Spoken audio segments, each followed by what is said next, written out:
Chapter 608. The sun rose and set, an eternal law of nature. As the sun once again disappeared from the horizon, night finally descended upon Valen City. However, it was a little different from the past. Tonight, the pirates seemed to be particularly excited. Each of them wished they could spend their last copper coin because they had been informed by their captain that they would go to the battlefield early the next morning and start a bloody battle with their mortal enemy, the Linton City Navy. No one knew if they could survive, so as the pirate slang said, be kind to yourself and have fun while you can. Of course, this kind of behavior was beneficial to the city's economy in some sense. At the very least, it livened up the market that had sunk into a slump after the departure of the smugglers. In particular, the taverns, inns, and special service establishments were all open throughout the night, showing a sickly vitality from afar. Very interesting, isn't it? In fact, it's these pirates' unrestrained spending that supports Valen City's economy and attracts countless smugglers to sell their goods. Once their numbers greatly decrease, or they start saving money, this prosperity will quickly cease to exist. Andre sat on the roof of the old warehouse, a faint smile on his face as he spoke to the halfling thief sitting next to him. After sending Tim off, he found that the chaotic magic energy in his body had started to return to equilibrium and was now almost completely restored. Although he hadn't completely recovered the power of a 9th-rank mage, he still had the power of a 7th-rank mage. Although he still hadn't figured out what was going on, it undoubtedly added another layer of insurance for tonight's operation. After all, when facing a high-ranked warrior, being able to use magic and not being able to use magic were two completely different concepts. Portia stroked her thick brown hair and looked at those two large eyes, asking curiously, "What's going on? You seem to be in an exceptionally good mood this afternoon. You're actually in the mood to talk to me about this now?" "Ha ha, I really can't hide anything from you. That's right, I'm in a very good mood right now. To be exact, it's very good because I've just recovered something important." Saying that, Andre lightly touched the tattoo on the back of his hand, and a large amount of information quickly appeared on his retina. Name: Andre Blanchefleur. Fire Elemental Descendant Alignment. Absolutely neutral attributes. Strength, 7 plus 5 Agility, 17 Vitality, 10 plus 5 Intelligence, 22 Perception, 12 Charm, 9 plus 3 Profession. Level 9 Mage / Level 1 Rogue Swordsman experience required to upgrade. 109000 / 209000 Special Class. Acer Desser's Chosen One. Note: this class cannot be leveled up with experience points. It can only be obtained through offering sacrifices to please the powerful Fire Elemental Prince and gain his approval. HP: 6969. Healthy. Experience points: 19740. Undistributed. Number of memorizable arcana techniques: Level 0. For Level 1. 6 to 1. Because the magic energy in your body has not fully recovered, you're temporarily unable to remember too many arcane spells. Level 2. 6 to 2. Same as above. Level 3. 4 to 1. Same as above. Level 4. 3 to 1. Same as above. Level 5. 2 to 2. Same as above. Note: your sorcerer class still has 3 hours and 14 minutes to fully recover. There's still 3 more hours before I can start learning the Tier 5 Arcana technique. Looks like I won't be able to make it in time for tonight's operation. After looking at his current state, Andre sighed silently in his heart. To be honest, the period of time when he lost his sorcerer's ability was simply a torment for him, especially when he could only look at the scrolls in the box without being able to learn them. It felt like the best wine in the world was placed in front of a drunkard, but he was not allowed to drink it. But now, with the power of magic once again returning to his body, he could continue to explore the mysterious and dangerous arcane spells. When facing enemies, he no longer needed to rely on his half-baked swordsmanship. Wasn't this something to be happy about? Lost and regained? Portia sized up Andre with the eyes of a thief. After about 10 seconds, she curled her lips in disdain. "TSK, who are you trying to fool? The valuables you have on you are still the same as when you came back. The so-called important thing. Don't tell me you're referring to that cat girl." Hearing Portia's jealous tone, Andre immediately laughed and shook his head. What are you thinking? She's just a subordinate that I've just subdued. I can't even guarantee her loyalty. She can't even be considered as an important thing. Oh, then what does she mean to you? Portia clearly did not intend to let go of the topic so easily. She put on a posture of wanting to get to the bottom of the matter. She's a subordinate, a servant, and an unstable factor. At the same time, she's also a good catgirl assassin. That's all. Andre gave an answer after some consideration. Although Mia seemed to have slowly begun to accept her new identity, she still retained the wild nature of a werewolf in her bones. Who knew when she would go crazy and bite back? That was why he always maintained a sense of vigilance. In terms of intimacy, he was not even comparable to the neurotic half-demon Eunice. Portia was rather satisfied with this answer. She quickly continued to ask, "What about me? What position do I have in your heart?" It had to be said that a woman's competitive mentality was more than 10 times stronger than a man's. Just because of the small conflict in the afternoon, she and Mia were now like fire and water. No matter what they did, they had to determine who was better. Andre felt a slight headache.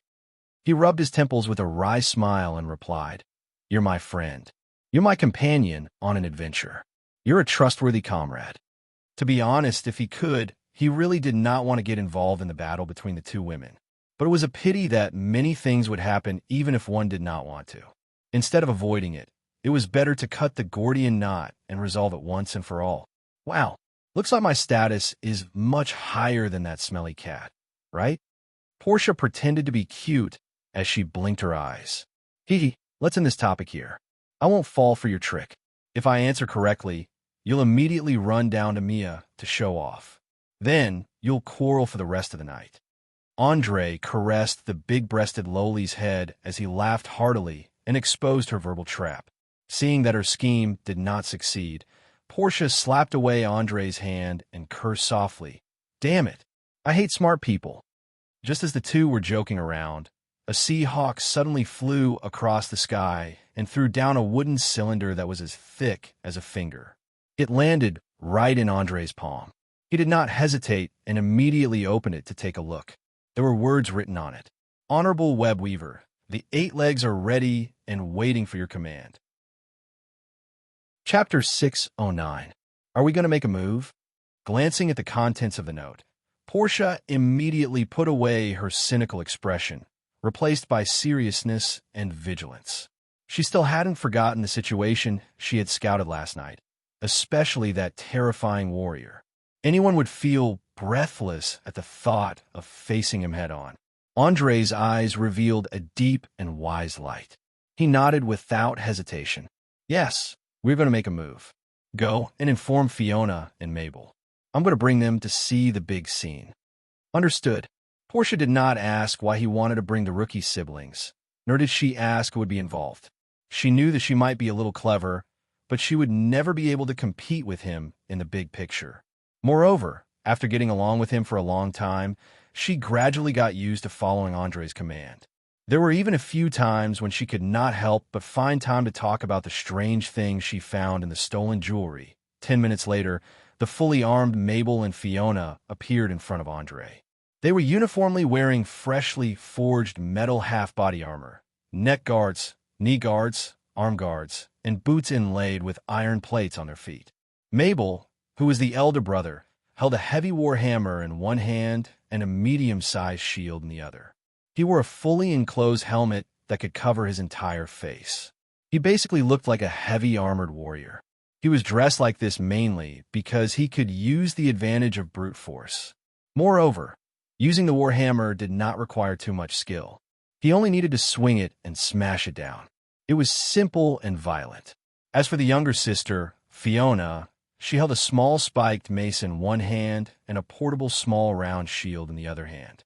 4 fully loaded flintlocks were inserted at her waist. She wore a helmet on her head that did not cover her face at all. She was dressed like this not so much for battle, but to better stay away from danger. After all, before completing the systematic priest training, the girl could only hide behind her teammates and bless them with 1 or 2 divine spells. Looking at the nervous faces of the two, Andre could not help but smile and shake his head. He comforted them. Relax. This operation is not as dangerous as you think. If it goes well, we don't even need to do anything. But to be on the safe side, I still had to warn them before we set off to prevent unnecessary casualties. First of all, no matter what, you are not allowed to act on your own. Even if you want to go to the woods to relieve yourself, you have to tell me first. Secondly, don't talk to anyone during the whole operation. No matter what they ask, you just need to remain silent. Third, if you find that the situation is not good, do not continue to fight. Immediately listen to my orders and retreat. Do not care about the lives of others. Are all you clear on these 3 points? I heard you clearly, but aren't those who are working with us our allies? I'm afraid it's not very good for us to treat our allies like this, right? Mabel clearly didn't quite understand why they didn't save her. However, before Andre could explain, Mia, who was standing at the side, sneered, "Ha ha ha, allies? I have to say, you are really naive. The people involved in tonight's operation are not our allies, but our future enemies. Master now wants to weaken them through fierce battles, and then completely eradicate them at the right time.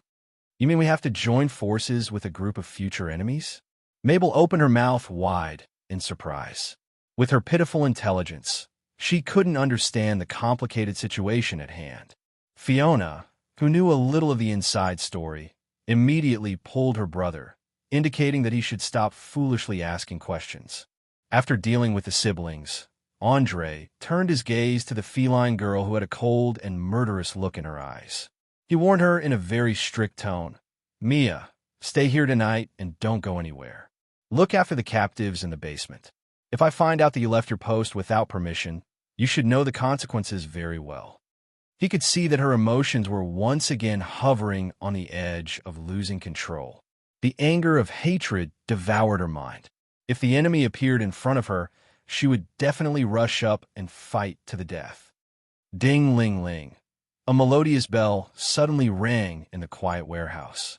There was no doubt that Andre's strength had aroused Mia's fierce resistance. The little bell on her neck sounded the alarm. Perhaps a few hours ago, Andre would have some scruples, but now, he quickly reached out his hand without warning and grabbed the feline girl's neck. His fingertips instantly released a dazzling white arc, directly electrifying the defenseless Mia. A large water stain quickly appeared near her lower body. It was obvious that she had lost control of her bowels.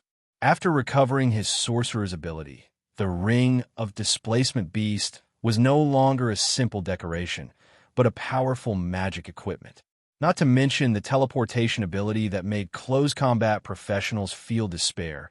Just the paralyzing electric current alone was very practical. The sudden change frightened the other people in the room, and they hurriedly took a few steps back for fear of being accidentally affected. Portia, who had always thought that Andre was a close combat professional, had a look of disbelief in her eyes. She couldn't believe what she saw at all. Although the siblings had long known that Andre was a sorcerer, they had never seen the strong visual impact of arcane spells before. They couldn't help but feel awe and fear in their hearts. To them, this was already not much different from the power of the gods. As for Mia, who was enjoying the electric shock, she could no longer think properly. Her eyes kept rolling up, and it looked like she would lose consciousness soon. Remember, this is the last time you cross my bottom line. If there's a next time, I don't mind turning you into a real pet. After saying that, Andre threw the half-unconscious feline girl heavily to the ground. He didn't have the slightest bit of tenderness for the fair sex. This was because he knew that every time the bell rang, it meant that she wanted to kill him in her heart. He naturally wouldn't have any good attitude towards people who wanted to kill him. Ugh. Cough, cough, cough, cough. Mia, who struggled to get up from the ground, first vomited, then began to cough violently. The electric current just now had caused her muscles and internal organs to violently contract, causing her to be unable to stand steadily. Her whole body looked shaky, and it took a full 2 to 3 minutes for her pupils to begin to focus again.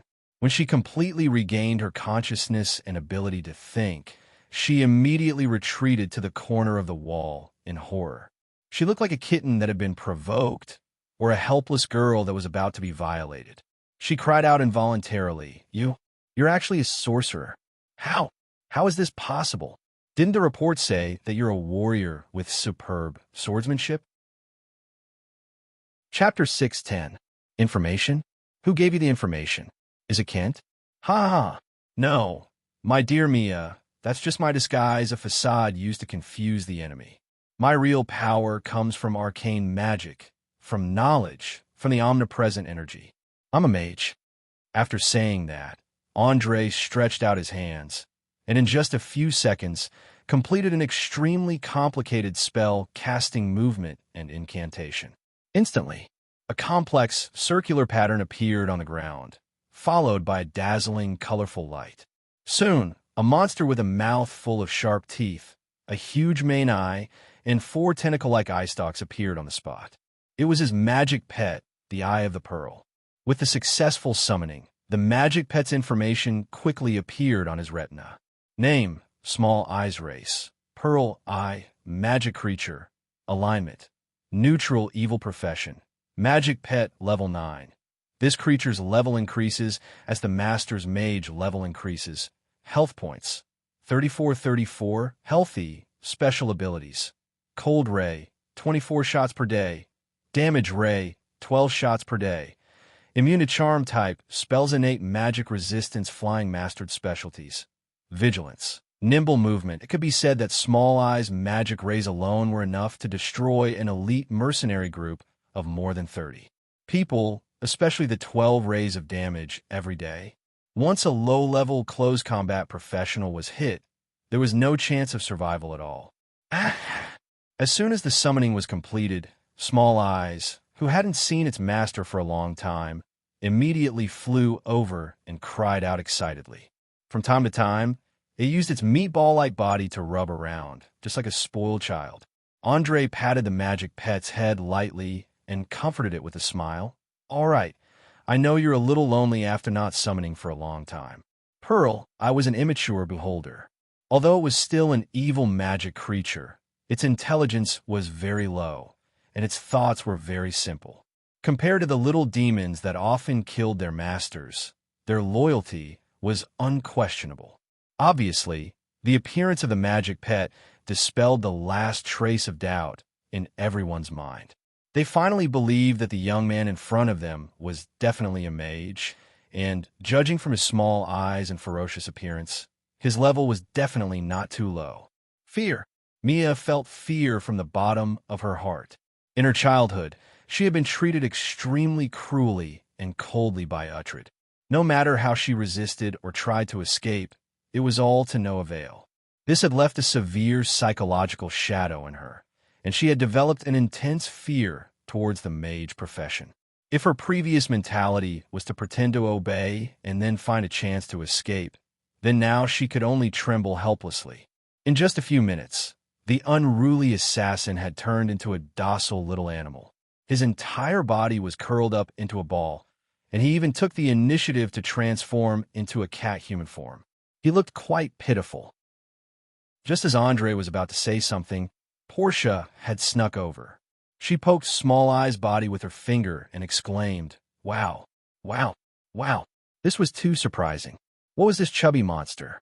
Its teeth are so sharp, it must be very powerful when it bites people, right? It had to be said that the halfling's boldness and curiosity were vividly displayed in her. Normal people would have run as far as they could when they saw the Eye Devil's appearance. However, she actually dared to come closer and take a closer look. Oh, whoa. Small Eyes was quite dissatisfied with being poked. He opened his mouth wide and wanted to bite off that annoying finger. Unfortunately, although he was fast, he was still not as fast as a high-level rogue. As a result, he pounced on nothing. He glared angrily and seemed to be ready to shoot a magic ray. Hee, how interesting. Can you lend it to me to play for 2 days? Portia did not know that she was in trouble, and she still had an excited smile on her face. But a second later, she couldn't smile anymore.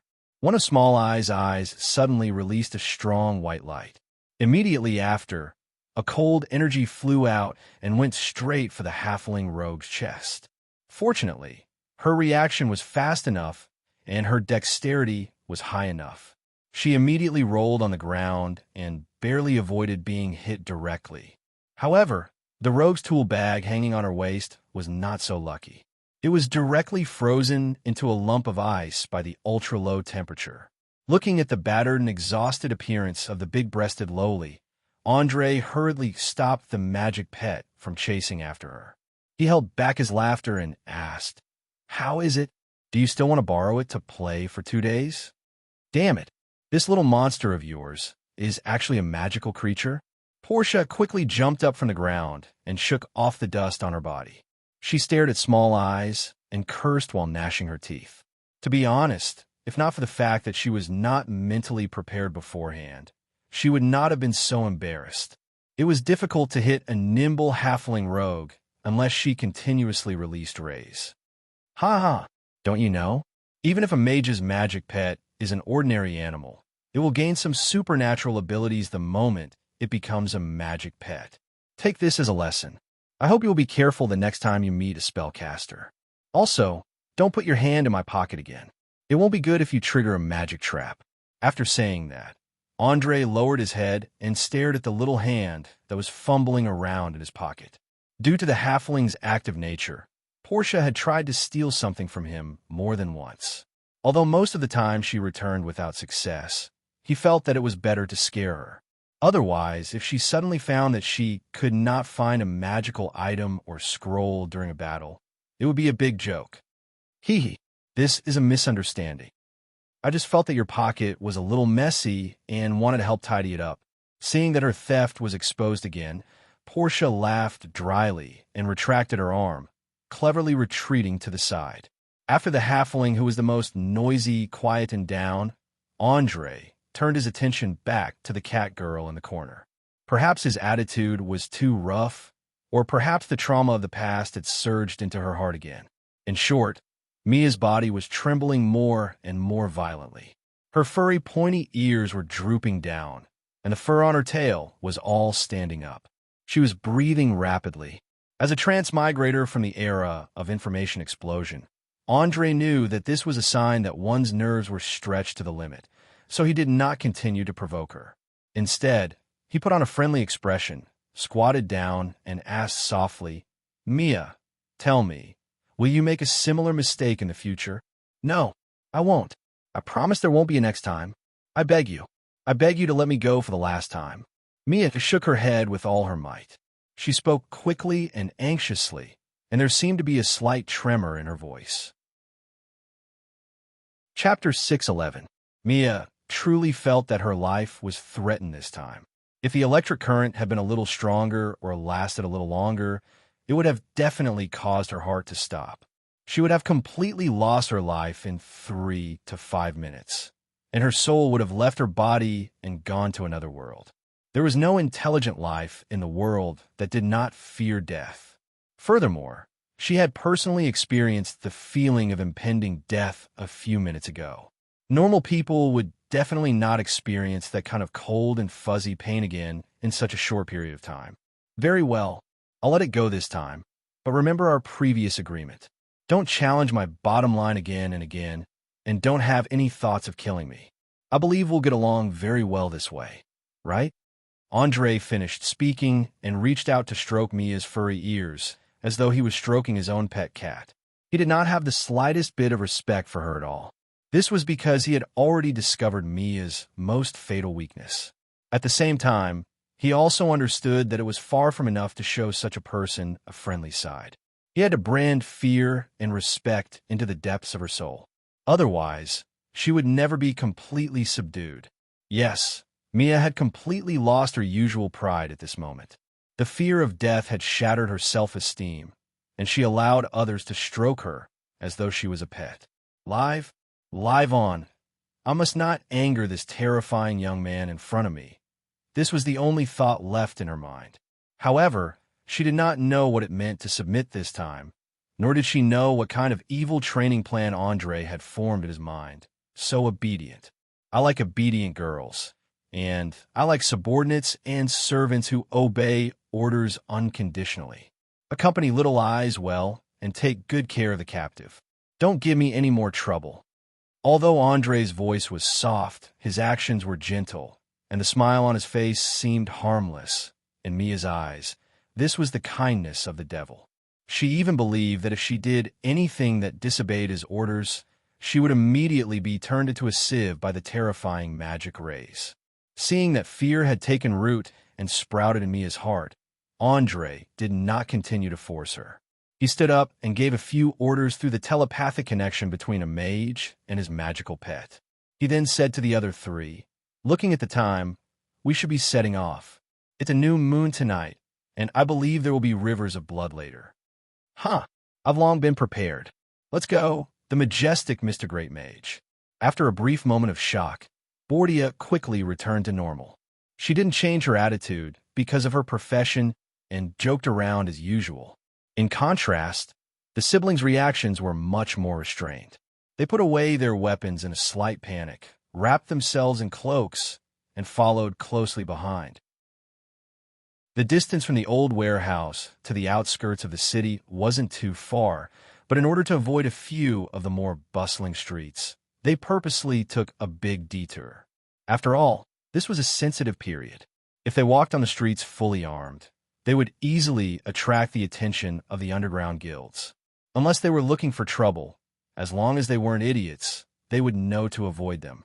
In the woods 5 kilometers away from the North Gate, more than 300 elites had gathered.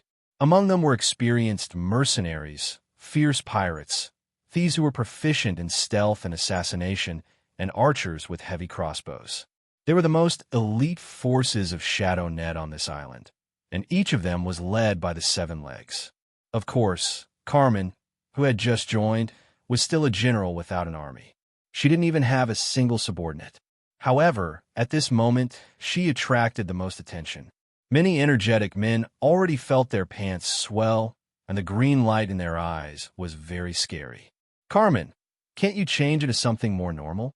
Why do you have to dress up like a bitch? Do you really like the feeling of being raped by looks?" Perhaps it was because he had waited for too long, or perhaps it was because he was unwilling to be played by a woman. But in any case, David finally couldn't help but stand up. He used a tone full of malice to mock Carmen in an attempt to regain some face for himself. Unfortunately, Carmen was a succubus with no sense of shame. She didn't feel ashamed at all. Instead, she lifted her skirt and used her high heels to gently lift the neck of one of David's subordinates. She asked in a seductive voice, "Baby, do you think I'm beautiful?" Gulp. The muscular pirate swallowed his saliva and nodded subconsciously. "Beautiful. You're extremely beautiful. This is the first time I've seen a woman as beautiful as you." "Hee hee, you really know how to talk. I like your compliments, and I like your broad chest even more. How about it? Are you interested in discussing life with me in a place with no one around?" As she spoke, Carmen's toes that were wearing transparent stockings moved up and slowly reached into the pirate's mouth. The pitiful pirate didn't know what kind of terrifying monster he was facing. He greedily licked his toes while he breathed heavily and replied, "Of course. I don't think any man in this world can refuse your invitation." "Then what are you waiting for? Come with me." As soon as she finished speaking, Carmen glanced at David with disdain. She pulled the pirate's hand and disappeared into the forest. Not long after, there were bursts of heavy breathing and ecstatic moans. Especially in the silent night, the slapping sounds were simply unbearable. "Damn it, this damn bitch. I'll make her pay one day."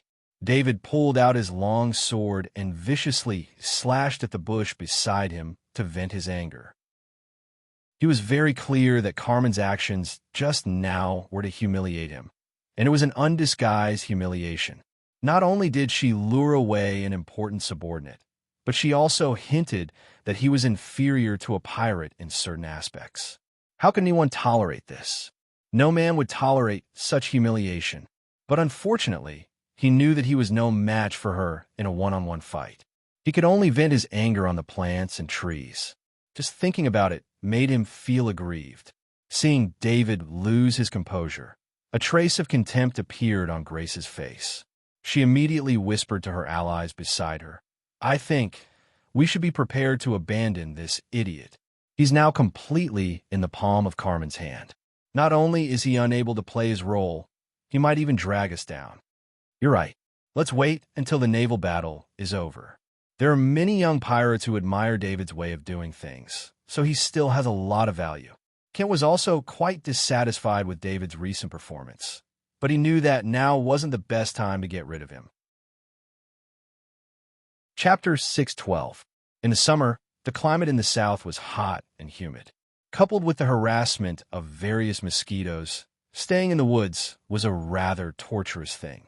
Not to mention, there was the constant sound of obscene sounds ringing in their ears. Not long after, the pirates with relatively poor discipline couldn't stand it anymore. They all looked at their captain, as if asking if they could move a little. However, it was a pity that Kent gave them a cold glare, scaring them into shrinking their necks. They had a deep understanding of the sea wolf's reputation and brutality, so they didn't dare to disobey him. Fortunately, the moans didn't last for too long. After only 5 minutes, Carmen came out of the woods with a flushed face. There wasn't a trace of disheveled clothes or disgusting things like mucus on her body. It was as if she just went to practice her voice. More importantly, the poor pirate didn't come back. David obviously noticed this, and he immediately glared and asked loudly, "Where are my men? What did you do to my man?" "Hee, are you talking about that useless wretch?" "Sorry, he has already gone to another world in extreme happiness." Carmen stroked her smooth face and replied with a smile, "Slut, you dare to kill my man?" David only felt blood rushing to his head. His 2 fierce eyes immediately turned red, and the hand holding the sword began to tremble slightly. Because this was no longer an insult in the ordinary sense, but a provocation in front of everyone. If he couldn't respond, then in the eyes of his allies and enemies in the future, he would be a weak coward who could be bullied. He would never be able to hold his head up high. "Kill. Ha ha. Please don't make it sound so bad. He went with me willingly." He also enjoyed the deep interaction, so he killed himself. I didn't even touch a finger of his. As a summoned succubus, Carmen's mission was to provoke internal discord, so she directly added fuel to the fire without thinking. As this sentence blurted out, the last thread of rationality in David's brain finally collapsed. He swung his long sword and rushed forward, wanting to cut Carmen in half. But before he could get close, Teresa suddenly pulled out her dagger and blocked his path. "What are you trying to do?" she warned sternly. "What are you trying to do?" The net weaver said that infighting is forbidden. "Have you forgotten what happened to Mia? Out of the way. Otherwise, I'll kill you too." At this moment, David no longer had any fear. He only wanted to kill Carmen. As for what would happen after that, who cares? "Kill me? You really boast shamelessly. Let's see who can kill who." Teresa, who was controlling the assassin, sneered and exuded a dangerous aura all over her body. Fatty, who was sitting not far from her, also stood up. His hands began to show signs of condensing magic energy. From the way he cast spells, there was no doubt that he was a sorcerer. Seeing that the 3 of them were about to attack David, Kent and Grace's faces immediately darkened. They drew their weapons and stepped forward. Even though they were very dissatisfied with this idiot, to the point of abandoning him, it wasn't up to outsiders to interfere. 2 factions, 6 legs, plus the subordinates they brought. In a short 10 seconds or so, the hostile atmosphere quickly spread. Carmen, with his outstanding acting skills, finally intensified the hidden contradictions. Now, as long as there was a spark, the 2 sides would immediately fight. Seeing this scene, Uhtred, who had been sitting on the side without saying a word, immediately revealed an imperceptible sneer. He didn't have the slightest intention of stopping them. He even had his mercenaries retreat and give up the battlefield. Herman noticed the old mage's actions and immediately stared at him and asked, "You don't intend to interfere?" "Interfere? Why should I care?" Uhtred shrugged his shoulders with a playful smile. "Don't worry, they won't dare to really make a move. Otherwise, when the net weaver comes, each of them will have to bear the consequences. Perhaps some god heard his words, or perhaps it was just a coincidence." In short, when the conflict was about to erupt, a few figures suddenly appeared in the forest not far away. Before they could see clearly who they were, they heard a familiar voice from afar. "Who can explain to me what's going on? If I remember correctly, I just finished dealing with a conflict this morning and severely punished an important member. Don't tell me your memories are like fish in water, only a few seconds. How can you forget it so quickly? As the voice got closer and closer, the figure walking at the front gradually became clear. It was Andre himself. His outfit today was completely different from the morning. He only wore a light adventurer's outfit and didn't carry any protective equipment. It looked more like he was on an outing than participating in a dangerous raid. After all, after returning to the mage profession, anything too heavy could cause the casting of a spell to fail. Unless they went through a series of strict training, mages and warlocks wouldn't easily wear armor. It had to be said that Andre's timing was very good. He immediately made the hostile atmosphere disappear. A few seconds ago, the six legs were still nervously confronting each other, hurriedly kneeling on one knee. Especially the one who caused the conflict, David. His whole body was soaked in sweat. He was so nervous that even his breathing was as careful as possible. Dull, oppressive. Everyone present couldn't help but lower their heads. They all knew that the young man in front of them was the web weaver sent by the higher-ups and had the power to decide their lives. Just when everyone had sunk into silence, Uhtred suddenly stood up and shot a glance at his traitorous subordinates. With a fake smile, he bowed and said, "Hee, honorable sire, I think I can explain the cause, process, and result of this matter to you." "Then explain it. Try to make it as simple as possible. I don't have time to listen to a long story. Just tell me who is the one who caused the conflict." Andre deliberately pretended to be impatient. The sharp light in his eyes made everyone present tremble in fear. "As you wish." Uhtred bowed again, then pointed at David and said, "The cause of the conflict is him. His childishness and impulsiveness are the main culprits behind all this." "No, it's not me. It's Carmen. She was the one who provoked me first." Realizing that Uhtred wanted to push the blame on him, David immediately raised his head and loudly defended himself. Because of Mia's precedent in the morning, he didn't want to follow in her footsteps. Chapter 6:13. Andre stared at David's slightly flustered and agitated expression for a full minute. He quickly turned to Carmen, who was kneeling on the other side.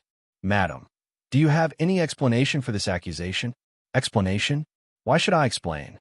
He's just a pitiful wretch that I abandoned. A despicable person full of jealousy, greed, and irresponsibility.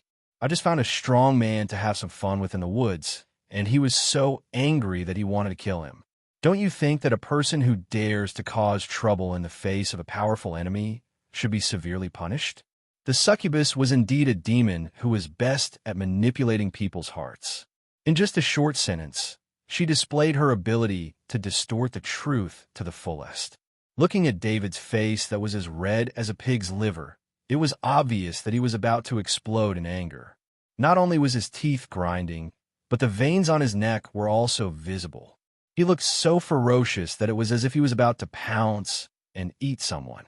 Seeing this scene, Andre immediately had a general understanding of the entire conflict. At the same time, he also understood that this pitiful guy in front of him must have fallen into someone else's trap. He was completely an unlucky victim. However, as the saying goes, there is no such thing as fairness in the world. There is only the difference between the strong and the weak. Whoever had the bigger fist would be the righteous and the right.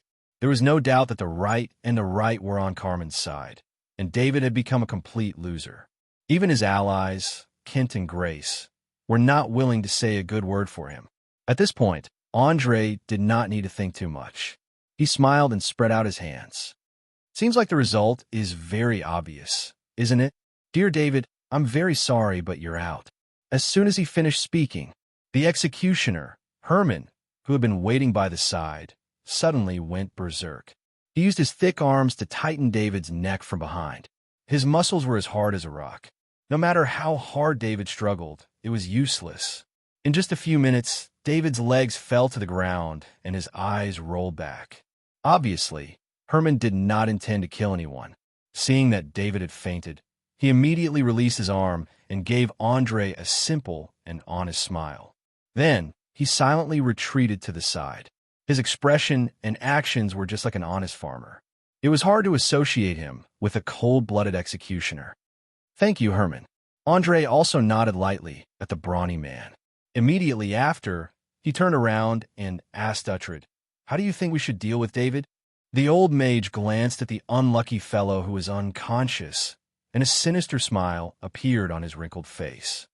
"Hee, sir, since we're about to launch a fierce sneak attack on the enemy, I personally think we can make use of this trash. Use magic to control this idiot's head and let him charge at the front. If he's lucky enough to survive, then he can avoid punishment." Uhtred didn't hide the hatred in his eyes, as well as his intention to take revenge on the traitor. He knew that Andre had been trying to take back some of his authority, and as long as David died, there would be a power vacuum. It was the best opportunity to seize power. In a struggle for power, benefits would always come first. As long as there were common benefits, even if they were incompatible, they would still work together. Moreover, Andre had yet to reveal his intention to get rid of Uhtred. It could be said that the two of them had quietly completed a deal. The old mage promised not to touch the inheritance left behind by David after his death, and Andre agreed to let him complete this revenge. A very good suggestion. I think it's completely feasible. What about you guys? After getting what he wanted, the corners of Andre's mouth curled up slightly. He deliberately put on a very democratic appearance and asked for the opinions of the others. He also wanted to try and see if he could provoke the conflict between the other members and Uhtred. As an outsider who came out of nowhere, the more intense the internal strife in the Shadow Net was, the more advantageous it would be for him. Otherwise, it would be impossible for him to let an unknown demon or half-demon create chaos unscrupulously. Unfortunately, no one who could become a foot was a fool. They quickly hid their true thoughts and scrambled to add insult to injury. I completely agree. An idiot like David doesn't deserve to be one of us. I also agree. This isn't the first time he's provoked a conflict. He must be punished harshly. I have no objections. As an evil organization, the Shadow Net would never have the slightest bit of sympathy for the losers, including Kent and Grace. Everyone voted to send David to his death. In their opinion, this guy's death was much better than being roped in by others. At the very least, he wouldn't leak any of the secrets between the three of them. Andre looked at David with eyes full of pity and lightly shook his head. He then made an inviting gesture to Uhtred. "I think what's next is what you're best at. Come, professional matters should be left to professionals." You're truly a wise leader. It's my honor to be able to serve you. Please rest assured, I'll definitely let you see what a true professional is. Finished speaking, Uhtred placed one hand on his chest and slightly bowed. Soon after, he immediately fished out a small bottle of light purple liquid that kept bubbling up. A grim smile hung on his face as he poured the liquid into David's stomach. Soon after, he quickly began to chant an incantation. In a short few minutes, a chaotic and evil power began to rapidly spread throughout his body, especially his skin and muscles. They swelled at a speed visible to the naked eye. Finally, from a rather handsome man, he turned into a giant monster that was over 3 meters tall with light green skin. Pain. Unparalleled pain. This spell not only forcefully woke David from his coma, but also made him lose his reason. He struggled with all his might, as if he had gone mad. In just half a minute, a deep pit was dug out on the ground. But unfortunately, this kind of struggle couldn't alleviate any of the pain. Even his roars couldn't produce any sound. He could only vent his pain by destroying the surrounding flowers and trees. Fortunately, the process lasted for a short time.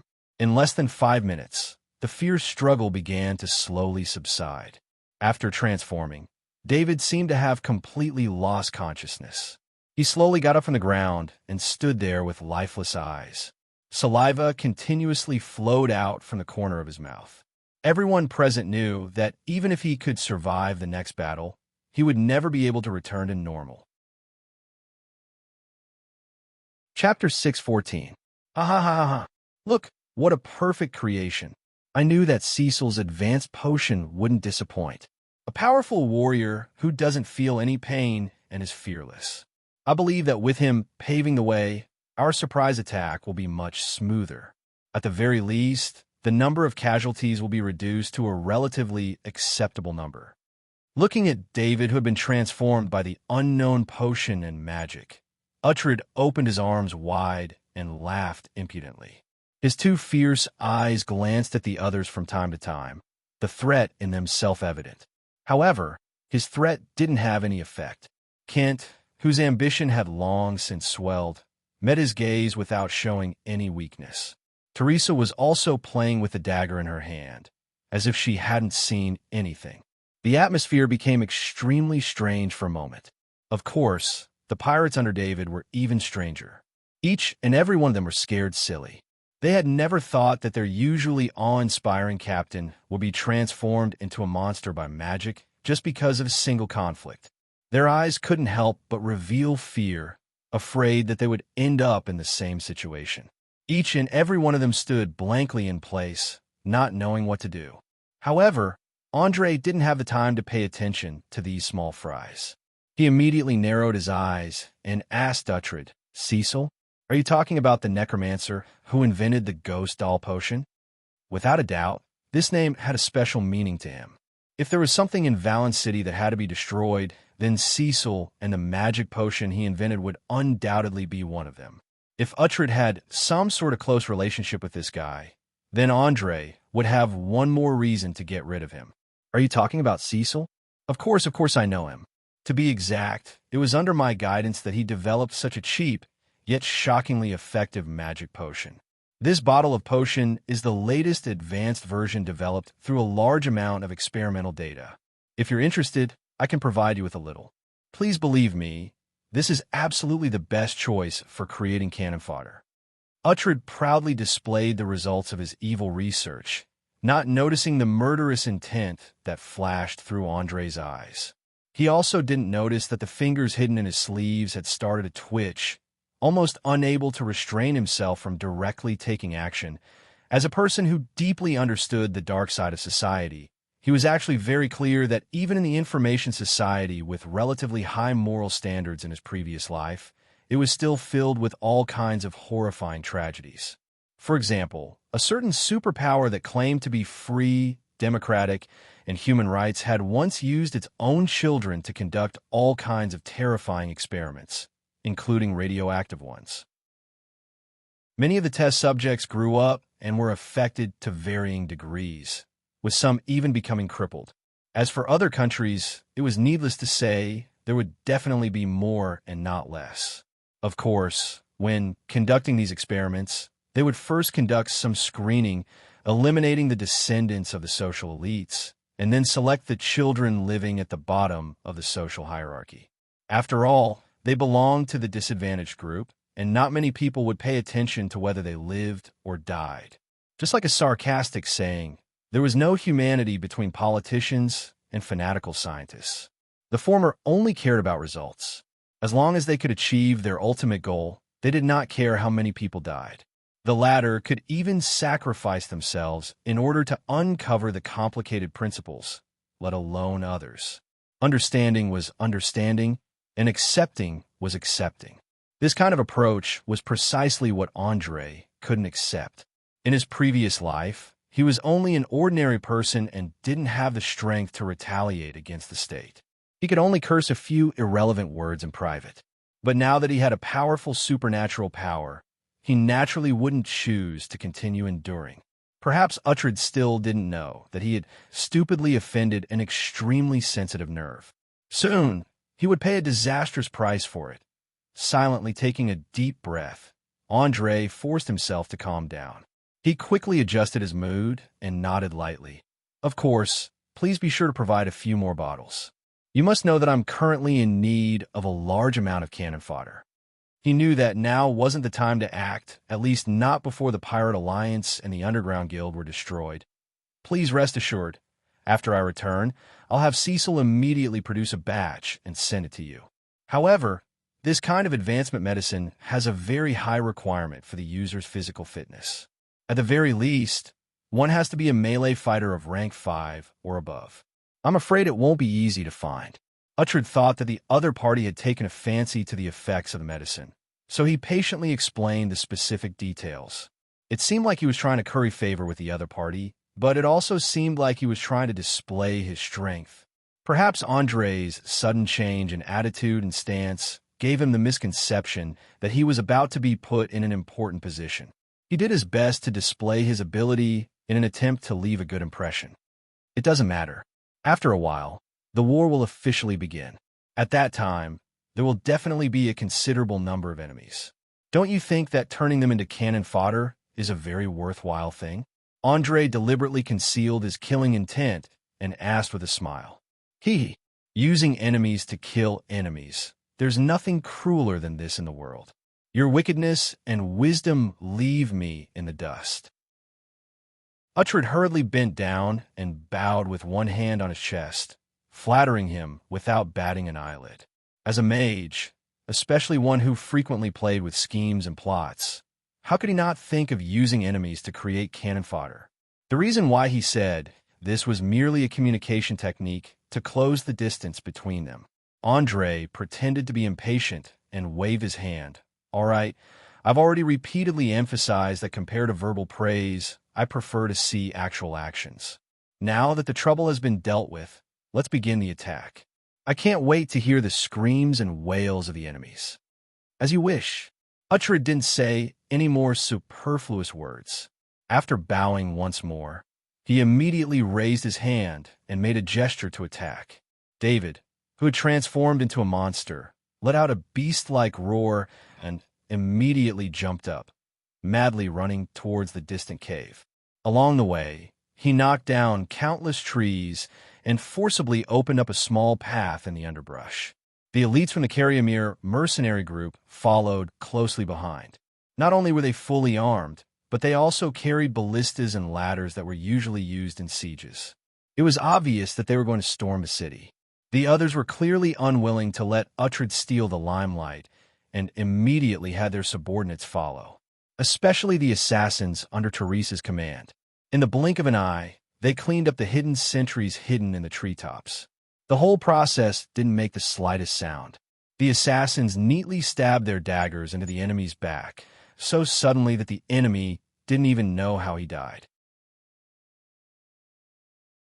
Chapter 6:15. Fast, efficient, hidden. This was the root of the Shadow Web's terror. The most powerful thing about the Shadow Web was that you never knew when, where, and on what scale you would be attacked. In addition, the Shadow Web would collect a lot of information before making a move. Basically, the moment the attack was launched, the Shadow Web had already sentenced the opponent to death. The early warning system set up by Blackblade, whether it was a trap or a hidden sentry, was completely useless. It was completely destroyed in an instant. It couldn't even delay the attack. Perhaps to a certain extent, the Shadow Web was equivalent to a mixture of spies, special forces, and terrorist organizations on Earth, but they were more brutal and had no bottom line. They didn't have to consider the so-called political impact. As long as they could achieve their goal, they would do anything. Looking at the rapidly advancing team in front of him, Andre carefully observed while asking the feet behind him, I believe you have done a lot of research before making a move. Tell me, what are the chances of success of this operation? Your Excellency, if there are no accidents, there won't be a single fish that escapes the net tonight. According to the investigation of my spies, traces of human habitation began in the cave about 2 months ago, and there are no traces of vehicles or horses passing by. From this, we can judge that there must not be many people inside. After all, as long as they are human, they need to eat, drink, and defecate. There are not many wild animals around, nor is there an obvious water source. The daily necessities they need can only be purchased from the city. Since there are no traces of transportation, it means that the other party needs very little, so little that they can meet their basic physiological needs by transporting them. Therefore, I judge that the number of people inside should not be more than 15. With the elite forces gathered at the moment, no matter how powerful these people are, they won't be able to escape death. Trice's tone was full of confidence. As the person who controlled the most spies, She sent a large number of subordinates to conduct a comprehensive three-dimensional investigation of the target after the meeting. Except for the fact that they didn't dare to enter the cave, they had already figured out the situation. But unfortunately, she apparently forgot the huge gap between high-end and low-end forces in this world. She also forgot that an organization that could quietly hide under the surveillance of the shadow web couldn't be too ordinary. Just when Monster David was the first to rush into the cave, it suddenly let out a scream. Then, its body flew into the air like a kite with a broken string and slammed into a big tree. It then rolled and crawled on the ground for a few meters. The parts of its body that were rubbed against the ground were badly mutilated, and even its bones were exposed in serious places. Of course, this was not the scariest thing. The scariest thing was that his chest had completely collapsed, as if he had been hit by a battering ram. He lay on the ground motionless, clearly dead. It was hard to imagine. Teresa's confident expression froze on her face, and her eyes were filled with shock. Not only her, but the remaining members also sucked in a breath of cold air. Even the experienced and astute Uhtred's mouth twitched uncontrollably. After all, David was already a Tier 8 warrior. With the help of the magic potion, he would not be completely helpless against the hill giants. But just now, when he was charging at high speed, he was sent flying head-on. How powerful was that blow? At the very least, it had to be calculated in tons. As everyone knew, a normal adult man's basic strength attribute was about 10, and the strength of his punch could reach more than 100 kilograms. Even if a person who had reached the human limit of 18 used a heavy hammer, it would be very difficult to send David flying head-on. Without a doubt, the opponent was either a giant with infinite strength or a strong warrior with a profession level of 15 or above. No matter which one it was, the following battle would not be easy. He, who was the one who said that if nothing unexpected happened, there would not be a single fish that escaped the net tonight, seeing that David was dead, Andre did not show the slightest bit of panic. Instead, he showed a playful smile because he already knew who was in the cave. At the same time, he planned to use the other party's strength to teach the feet a lesson so that they would not think that they were so powerful all day long. Just as they were talking, an old man in his 50s slowly walked out of the cave. He was wearing a black metal breastplate that was covered in scratches. In one hand, he held a huge hammer that only an ordinary warrior could wield with both hands, while in the other he dragged a meteor hammer. There was no protective equipment on his arms and legs, and there was no helmet on his head. His eyes were like that of a king's, filled with arrogance and pride. His two arms, in particular, were exceedingly muscular. They were exactly as Portia had described. There was no doubt that the person who would kill David was him, a high-grade warrior with terrifying strength. It had to be said that the appearance of this old man gave everyone in Shadow Net a great shock. The mercenaries and pirates who were originally preparing to attack from behind could not help but stop, as if they had been intimidated by the old man's imposing manner. Teresa took a deep breath and hurriedly knelt on one knee, saying, "I'm sorry, Your Excellency. I think I have to take back what I just said. Your judgment is correct. This organization is indeed not simple to actually send such a powerful warrior. But please don't worry. No matter how strong he is, he will die tonight. That's right. Please stay where you are and rest for a while. We will take care of this troublesome enemy for you." Ken also quickly stood up and expressed his attitude. As high-grade members of ShadowNet, they might have internal strife and struggle for power, but they would never hold each other back when dealing with outsiders. Thus, after discovering the strength of the enemy, they did not hesitate to put down their prejudices and chose to temporarily join forces. After all, high-grade warriors were not cabbages. Countries and organizations that could nurture or recruit them were definitely powerful, and such a powerful organization was actually hiding in the Sardinia Islands.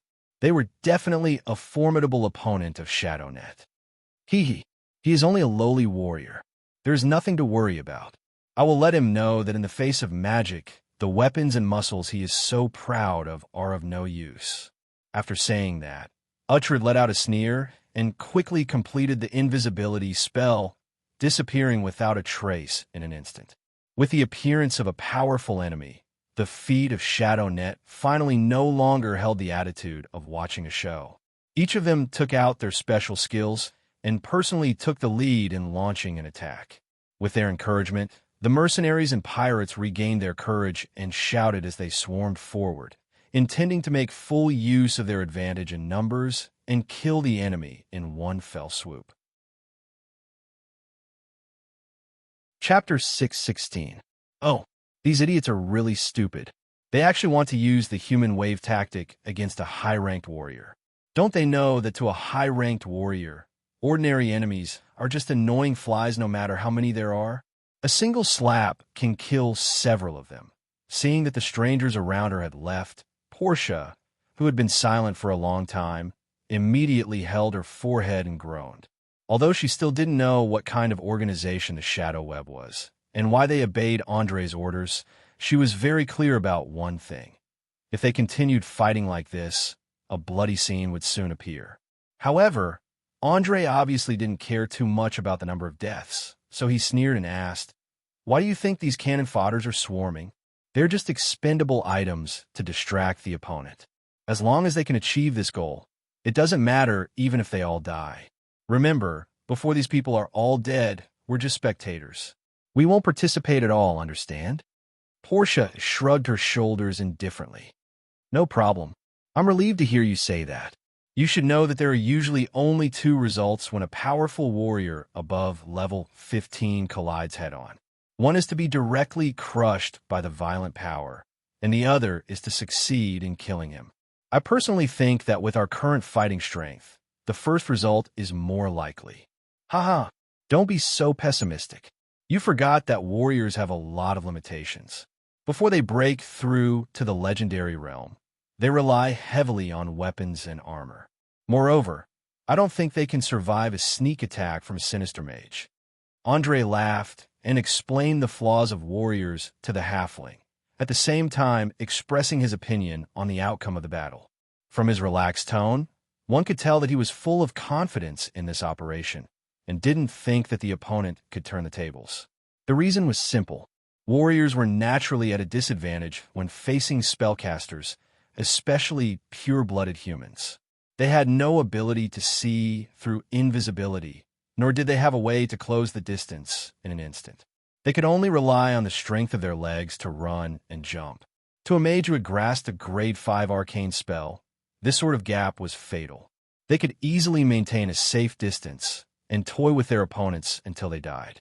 At the same time, they could also use harassment tactics, continuously summoning monsters and attacking from afar 24 hours a day, forcing the warrior to be unable to rest. In the end, they would be worn down. As the saying goes, mages who are prepared are invincible. Even the gods are helpless against them. Only they could defeat themselves. Perhaps Uhtred wasn't a prepared mage, but Andre felt that with his means, dealing with a warrior who had yet to cross the threshold of legend shouldn't be a problem. Obviously, Portia didn't like the mage's sense of superiority. She rolled her eyes and slapped Mabel, who was beside her. "Don't be in a daze. Pay attention to the battlefield. It's not every day that you can see a battle between high-level warriors. Open your eyes wide and carefully observe his every move. Then, remember it firmly in your mind. It will definitely come in handy in the future." "Understood. I've always been observing. Sooner or later, I'll also become such a powerful warrior," the young man said excitedly. He was originally just an ordinary fisherman. When had he ever seen such a high-level battle of life and death? Regardless of whether it was the cooperation between the mercenaries and pirates or the old man's heavy attack, they all made his blood boil. If he hadn't been informed in advance, he might have already rushed up to the rear of the team and joined the battle. It's easier said than done. You simply don't know what a high-level warrior means. Every one of them is gifted and has gone through hundreds of battles. With your current level, it'll be difficult for you to reach that level even if you have another 20 years. Perhaps because she discovered that Mabel's emotions were a little too excited, Portia didn't hesitate to pour a bucket of cold water on her, fearing that she would do something stupid in her uncontrollable state. Of course, from a certain point of view, her words weren't without reason. Every profession on Oriar had its own unique characteristics. The promotion of a mage's level was the process of accumulating knowledge. The promotion of a priest level was the degree of understanding of the teachings of the gods that they served. The promotion of a warrior's level was the most dangerous among all the professions. Not only did it require a strong physique, but it also had to wander between life and death. It had to personally experience the limits of every inch of the muscles on the body. If one was careless, they would be careless. Heaven is on the left, and the warrior is on the right. This sentence fully explained the price that one had to pay to reach a higher level of this profession. Many talented warriors often died in the hands of their enemies before they could comprehend anything. There was no future to speak of. Seeing that Mabel opened her mouth to refute the big-breasted lowly, Andre immediately raised his hand to stop her. "All right, I know what you want to say, but Portia's words are actually correct. More than 90% of the warriors who have the ability to cross into the legendary realm have fallen halfway. So you must always remember to control your emotions. Never lose control of yourself, or you will soon find that the distance between you and death is not far away. The real battle is about to begin. Now, let's calm down and watch the show." As soon as his voice fell, a loud noise suddenly erupted from the cave entrance in the distance. The gray-haired old man swung a meteor hammer the size of a basketball and smashed it on a tower shield. The shield was directly smashed into pieces. Even a mercenary carrying the shield could not escape. His whole body flew up like a kite with a broken string, and his head was completely retracted into his chest. There was no need to ask to know that he was definitely dead. Unbelievable strength. It must be known that such a large meteor hammer weighed at least 80 kilograms. But it was swung up and smashed into the target in just 2 seconds. It was simply not something that a human could do. Lord of Raging Flame above. Is he really an old man? Why do I feel that there's a terrible monster hidden in his body? Fiona opened her mouth wide with a shocked expression on her face. Look carefully. This is the strength of a senior warrior. Fortunately, I did not take the risk to approach him last night. Otherwise, that unlucky guy just now would be the best example. After Portia finished speaking, she patted her chest with lingering fear. Her eyes were full of fear. For a thief who relied on dexterity and balance pole to make a living, she was most afraid of encountering such an unreasonable large-scale brute force attack. Once she faced it head-on, she would often have no chance to approach the opponent. Chapter 617. In close combat, strength was always one of the decisive factors.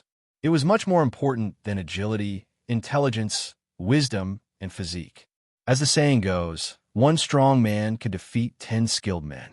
As long as one had enough strength, the speed of brandishing their weapons would be fast enough.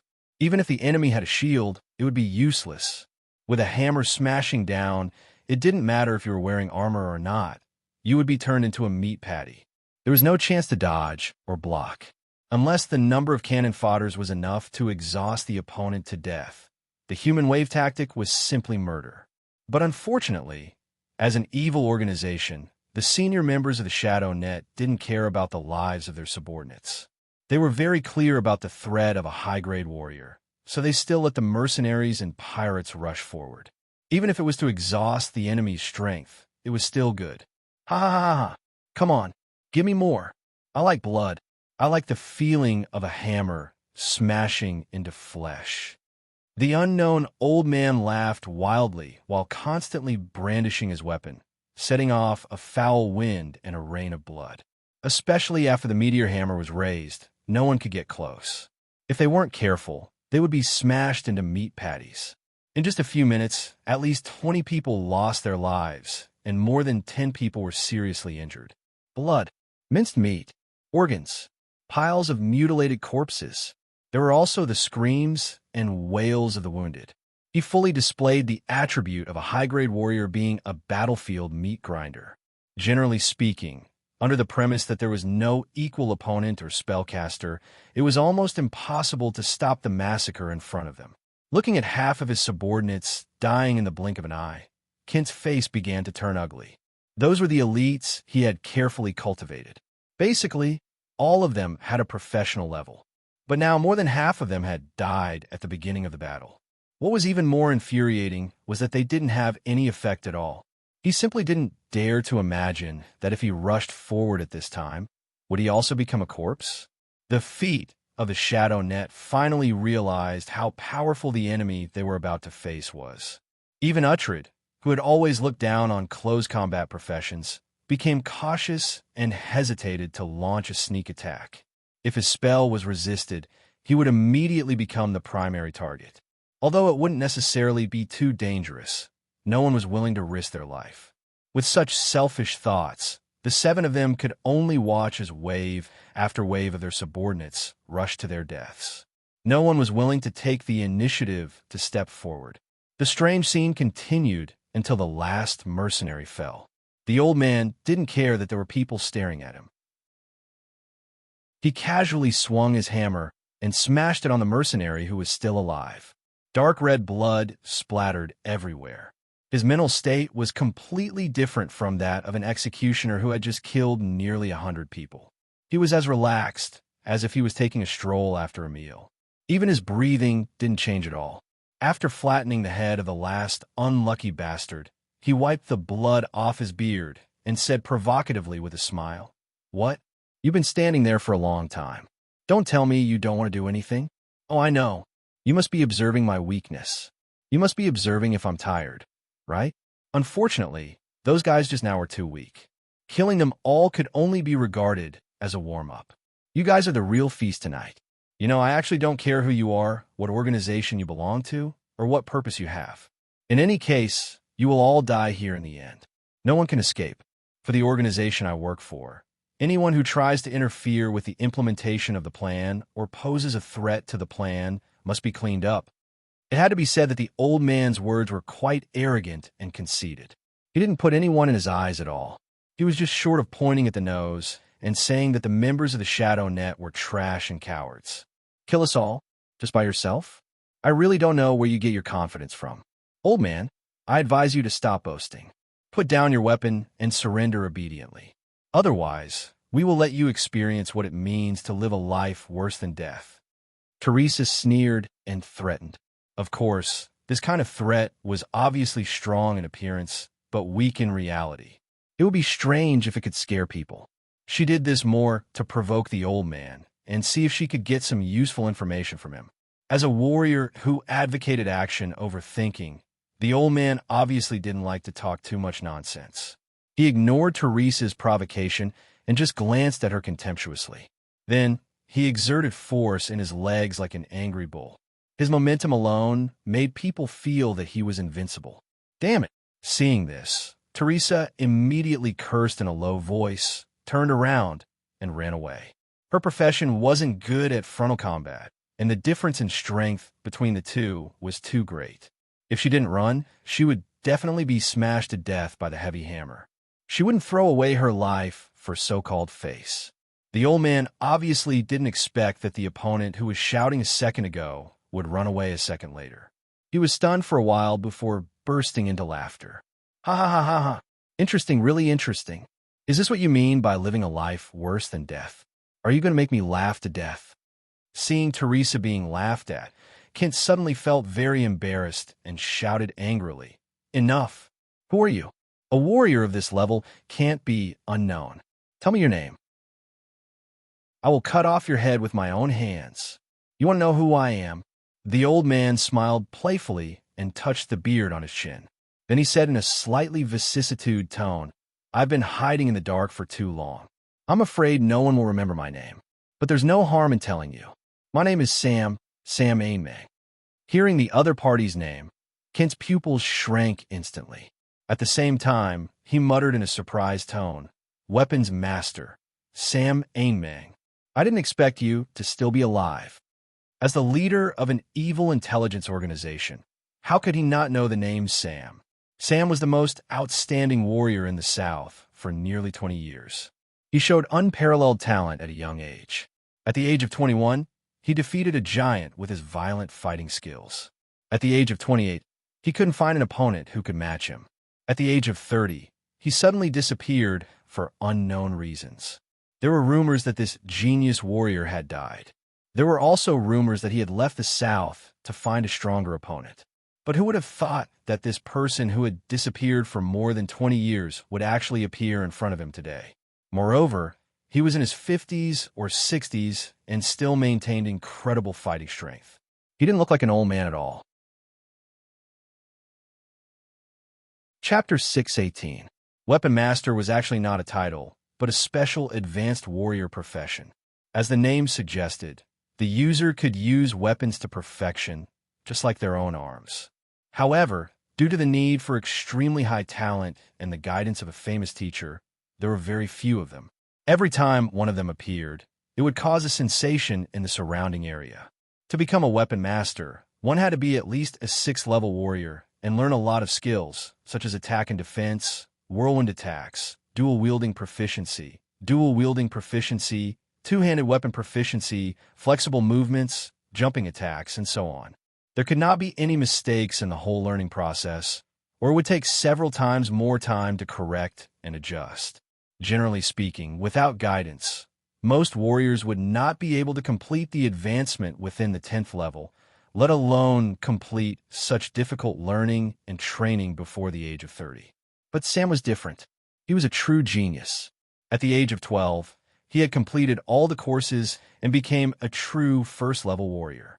Only 2 years later, at the age of 14, he killed an ogre in the wild alone. The speed of his progress was unbelievable. At the age of 20, he was already one of the few experts in the southern region who had crossed the threshold of the 10th level. Many nobles were eager to recruit him, but they were all rejected without exception. If you thought that this was the whole of Sam's resume, then you were very wrong. To some extent, 20 was only the beginning of his legendary life. When Sam found that there was no one who could match him in the city where he was born, he quickly made a decision, and that was to travel and challenge. He took his beloved longsword and left his hometown alone.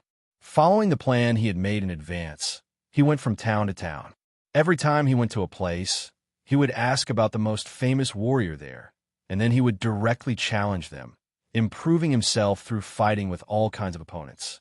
It took a whole 8 years. He had defeated all the famous warriors in the southern region, and he had never failed even once, creating an unbelievable legendary record. Many people even saw him as a future legendary warrior. As long as there were no accidents, he would definitely cross the threshold and enter the realm of the extraordinary before the age of 40. Even the gods paid attention to him. But for some reason, after Sam challenged his last opponent, he mysteriously disappeared. No one knew where he went, and no one knew what he did. People only knew that he did not appear again for more than 20 years. There were rumors that he had left the material world in order to continue training his skills, and went to the bloody war between the demons and devils that had lasted for many years to challenge stronger opponents. There were also rumors that he went to the Death Swamp to challenge the legendary Ranger Balthazar, the king of the Lizardmen tribe, and finally died under his opponent's dual blades. All in all, Sam's life was like a legend. Although it was a little short, his experience was still talked about. The ShadowNet had tried to recruit him, but they were a little late. Therefore, many senior members had information about him in their hands. Seeing the shock in Kent's eyes, the old man he threw his warhammer and meteor hammer and laughed without warning. "Ha ha! I didn't think that there would still be people in this world who remembered my name. All right, to show my gratitude, I've decided to use my best swordsmanship to kill you. After all, you're an outstanding warrior, and I shouldn't humiliate you with this mediocre brute force." Saying that, he slowly pulled out the 2 great swords on his back, and his aura instantly soared. His half-open eyes were as sharp as blades, causing people to feel a stinging pain. "Be careful." Grays and Omar, who had always been very sensitive, immediately sensed that something was wrong and shouted at their allies. But it was a pity that the moment she opened her mouth, the old man moved. He did not charge forward as expected, nor did he display the unparalleled strength from before. Sam rushed forward with extremely nimble steps, and the two greatswords that could be used to slash gently cut through the air like butter knives, going straight for Seawolf's neck. This sword seemed to have neither speed nor strength, and was as gentle as a young girl's lips, but Kent had the illusion that he could not avoid it. Damn it! Seeing the sharp blade getting closer and closer to him, he did not have time to think, and raised his long sword to block. But at the moment when the greatsword and long sword collided, something strange happened. The weapon in Sam's hand suddenly accelerated, colliding with Kent's weapon at a speed that could not be seen with the naked eye. What followed was a crisp sound, accompanied by a large amount of golden sparks, and the steel weapon in Kent's hand was broken into two. Unbelievable! Not only were the people involved dumbfounded, but the other onlookers also felt that it was inconceivable to the extreme. They were completely stunned. The difference between ordinary steel and magical metal was not that great. When swords and blades of the same quality clashed, there would at most be a few obvious cracks. To break a weapon in half, not only did one need a very powerful enchantment, one also needed to have a physique and martial arts that surpassed that of mortals. Generally speaking, only legendary warriors could do that. After a short moment of shock, a bitter smile appeared on Kent's face, and he immediately closed his eyes. He knew that there was no way he could dodge this sword, and it would be an honor to die at the hands of a legendary warrior. Although his opponent had given up resisting, Sam had no intention of stopping. In his dictionary, defeat meant death.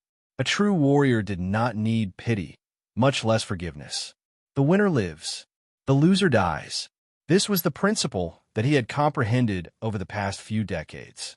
Just as Kent felt a gust of cold wind, there was a sudden movement in the air, and in the next second, Ferris, Tammy, Uhtred, who had been invisible all this time, finally chose to make a move, and the first move was a rank 5 arcane spell, Malicious Transformation.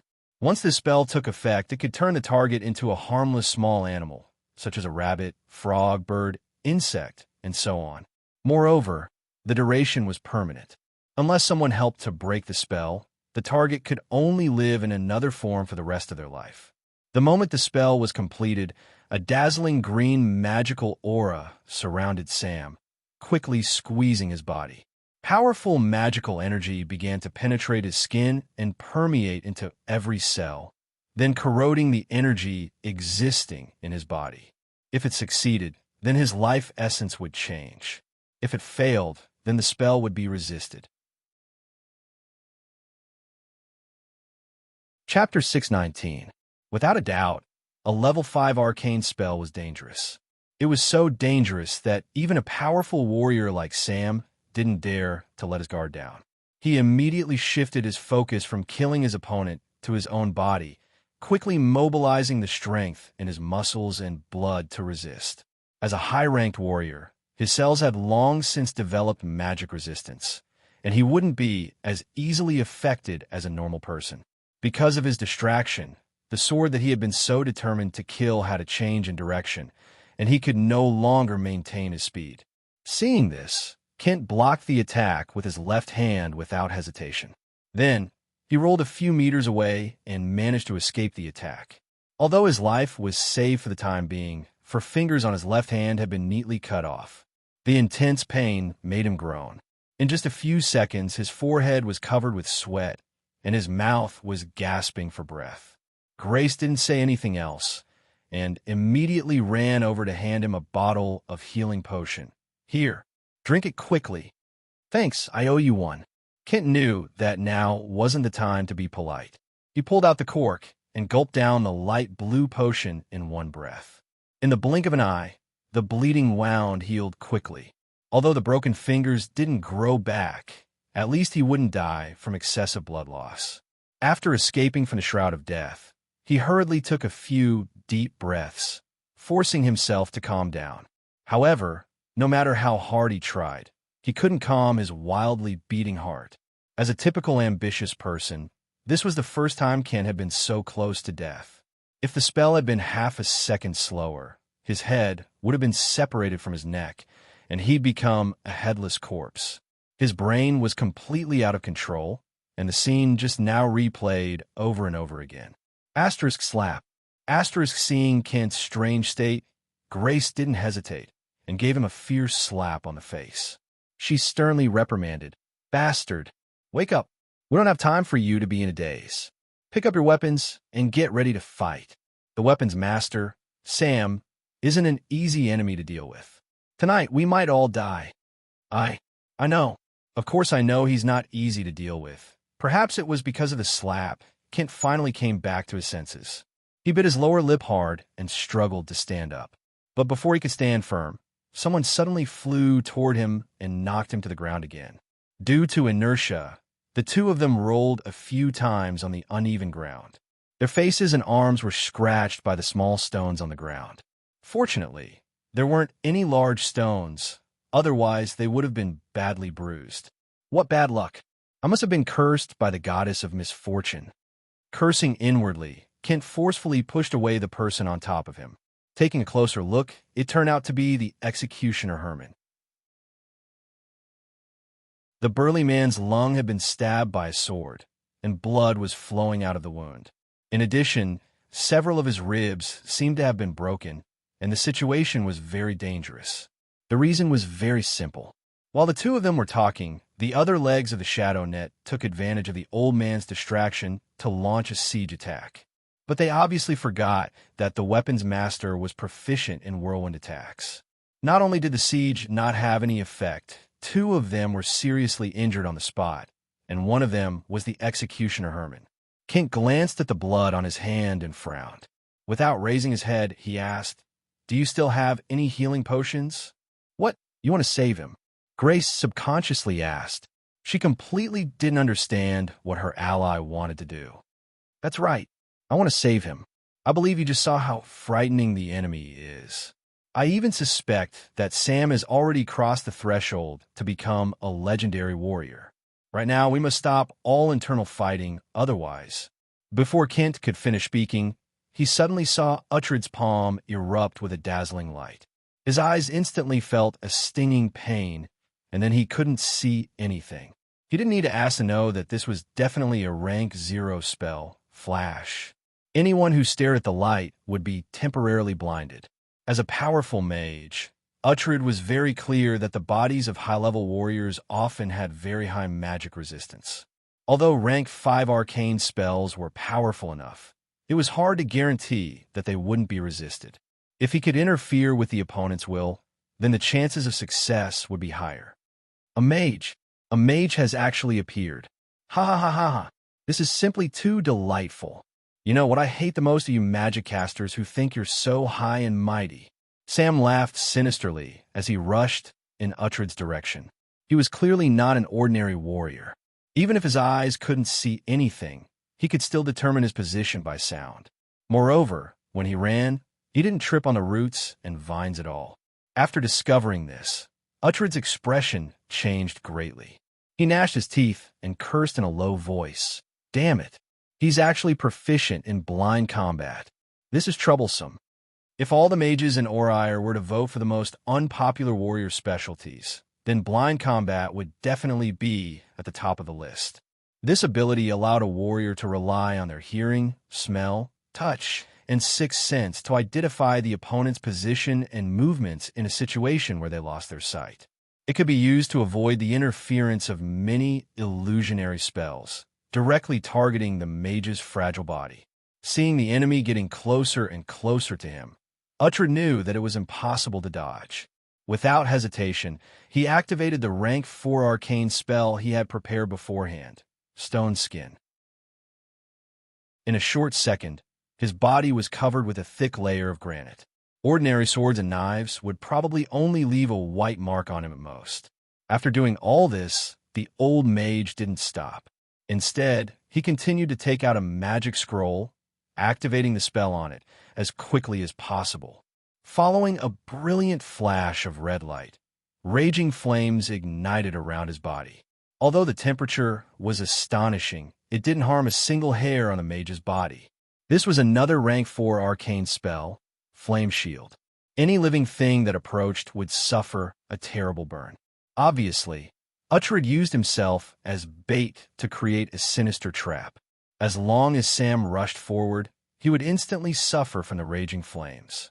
In addition, the stone skin could resist the majority of the damage from swords and knives. When the time came, he only needed to hug the other party, and he would be burned alive. It had to be said that Uhtred could indeed be called a qualified mage, or even an outstanding one, to be able to take corresponding measures and take action within a few seconds. However, he clearly forgot that as a high-ranked warrior, how could the weapon in Sam's hand be ordinary? Chapter 620. Despicable Mage. Have a good taste of the wrath of a warrior. Sam was completely unaware that a death trap had been laid in front of him. After sensing that his target was not far ahead, he suddenly sped up. His whole body was like a cannonball as he charged forward with a malevolent expression. First confuse the opponent with normal speed, then suddenly accelerate the moment he approached. Before the enemy could react, he delivered a fatal attack. This was one of his most proficient attack methods, and, at the same time, it was also his last method of attack. Many experts, because they were not used to this kind of speed-changing technique in battle, ended up dying under his sword with disbelief in their eyes. Although his eyes were still in a vast expanse of white, and he couldn't see anything, Sam could still rely on his imagination to outline the old mage's panicked expression in his mind. Thinking that he had killed yet another powerful mage, the corners of his mouth couldn't help but curl up slightly, revealing a pleased expression. But the next second, the terrifying ring-shaped flames instantly engulfed his entire body. His hair and beard instantly turned into ashes, and his exposed skin was burned in a large area. Even the black metal armor turned red and hot in a very short period of time, causing great damage to his body. Fire. How can there be fire here? Bastard. It must be you damned mage playing tricks. The severely burned body brought great pain to Sam. Even if he had an iron will, he couldn't help but let out an angry roar. If not for his muscles having been trained to an unimaginable degree, perhaps he would have already been roasted half-cooked. It must be known that burns were not stab wounds or slash wounds. It stimulated the nerves for a longer period of time, and the pain was also more intense. Otherwise, burning at the stake wouldn't have become the torture method used by Western religions to intimidate heretics in the Middle Ages. However, unlike most people who were burned, Sam didn't shrink back because of the pain. Instead, like a fearless warrior, he rushed into the raging flame ring, raising the greatsword in his hand and fiercely chopping down. Hee, brainless idiot. Today, I'll let you experience the means of a mage. Uhtred, who had long been fully prepared, sneered and mocked. He immediately crossed his arms, intending to use stone skin to resist his opponent's chop. But what he didn't expect was that when one of the giant swords came into contact with the granite on the surface of his body, a strong green light suddenly burst out, followed by a loud bang, and the granite splattered in all directions under the powerful impact. Just as he had expected, the greatsword itself was unable to cut through the thick rock, but the flash of green light had penetrated the protection of the rock layer, forming a layer of strong acid on the fragile skin of his hands. In just a few seconds, it had corroded a large part of his skin and muscles. As a treacherous and cunning mage, Uhtred naturally did not possess the tenacity and indomitable will of a warrior. He immediately screamed like a pig being slaughtered. Damn it! Damn it! Damn it! You actually have a magic weapon. Someone come and help me. In fact, he couldn't be blamed for losing his composure, but the situation at hand was extremely critical. Everyone knew that the hands were one of the most important organs in a mage's body, second only to the brain. If there was a problem with the hands, it meant that they would not be able to complete complex gestures, and this meant that they would not be able to cast more than 90% of their arcane spells. It could be considered a fatal blow. Weren't you very confident just now? Wanted to show me the means of a mage? You guys always think that you are very smart, but in the end, aren't you still dying under the sword of a warrior? I want to see how many attacks the defensive magic on your body can withstand. Sam, whose entire body was covered with blisters and charred black skin, resisted the pain. He roared with a sinister expression while launching a berserk attack. The two greatswords that an ordinary warrior needed to use both hands to wield seemed to be weightless in his hands. In the blink of an eye, more than half of the rock covering Uhtred's body disappeared, revealing his frail body underneath. Of course, this was not without a price. Every time Uhtred slashed, Sam would have to endure the damage and pain brought by the fire shield. Although his vitality was strong enough, he was still seriously affected, especially the 10 fingers that were holding the sword, which had already been completely burnt. Discovering that Uhtred's life was in serious danger, Carmen, who had been doing her job but not putting in any effort, finally couldn't bear it any longer. She directly raised her rapier and charged into the ring of fire. Don't misunderstand, this wasn't because she was loyal, but because there was a clause in the agreement that if Uhtred unexpectedly died during the service period, then she would immediately be expelled from the material world by the power of magic. In order to continue staying, the succubus had to ensure that her summoner was alive. At the very least, he couldn't die before finding and breaking this clause. Otherwise, she would have to return to the bottomless abyss with a vile environment, receiving the ravages and oppression of those powerful demon lords. Due to the fact that demons had very strong fire resistance, Carmen wasn't seriously burned when she passed through the ring of fire. On the contrary, the rapier in her hand couldn't withstand the high temperature and instantly became scalding red. Sam instantly sensed that someone had launched an attack from behind him. Without saying a word, he used his other greatsword to deflect the rapier. Without turning his head, he shouted, "Get lost! Woman, I don't have time to deal with you right now. I'm very sorry. I just happen to have time right now and want to play with you. I don't know if you're interested." Carmen didn't pay any attention to the old man's insults. With a charming smile, she once again thrust her sword. Her goal was very simple, which was to stall for time as much as possible. Once the fire shield's effect disappeared, the others would be able to rush in and besiege him. With the other party's current degree of injury, he wouldn't be able to hold on for long. Due to being unable to use the succubus form, her current fighting strength was greatly reduced. She couldn't even display a third of her strength, especially all kinds of charm and summoning type innate spells. Once she used them, her identity would be completely exposed. Sam clearly didn't expect that Carmen would be so difficult to deal with. Moreover, each of her attacks was aimed at a vital point. Flying into a rage out of humiliation, he kicked away Uhtred, who had lost his ability to cast magic. Turning around, he said with a tone filled with killing intent, "Woman, you're really tired of living. You actually dare to challenge my bottom line again and again. Very good, then I'll fulfill your wish. Don't be angry, it's just a joke. Why are you so serious? You must know that your exquisite martial arts and strong body have deeply attracted me. Why don't we go to the nearby forest and have an in-depth discussion about life? Why we have to fight and kill?" Seeing that Uhtred's life wasn't in danger for the time being, Carmen inwardly let out a sigh of relief. Smiling, she displayed her astonishing charm. At the same time, she inadvertently cast a charm spell in an attempt to disturb the opponent's mind. Chapter 6:21. Different from the arcane spells used by most mages, succubi spells came from their bloodline and soul. This was especially true for the domain of charm, where they did not need to strictly follow the flow of incantations or make complicated gestures. Often, a seemingly seductive movement and a moan of ecstasy could help them complete the construction of a spell.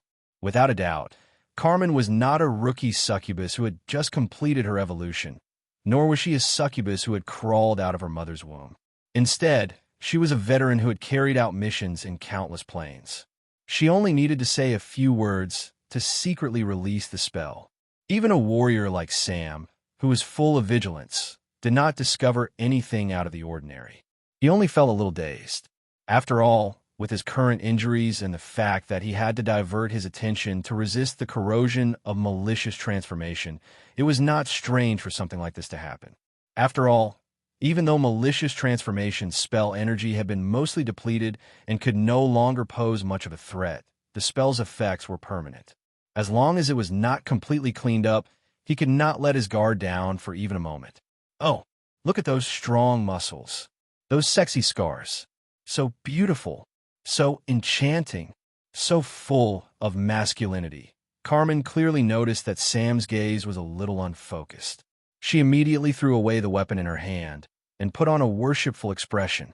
She carefully approached him, whispering suggestive words at the same time. As a succubus born from mortal desires, she could analyze a person's thoughts from their eyes, expressions, and actions. She also knew how to lower one's vigilance to the greatest extent. Without a doubt, Carmen was a true expert in this aspect. It only took a few seconds for her to break through the defensive line and approach. However, she was not in a hurry to launch a sneak attack. Instead, she acted like a true admirer, using her slender fingers to gently caress the skin that had been burned by the flames. She used her tongue to lick his neck and ears, not at all disgusted by the black and yellow blisters. She even let out faint gasps. It had to be said that female succubi had too many unique advantages when it came to pleasing men.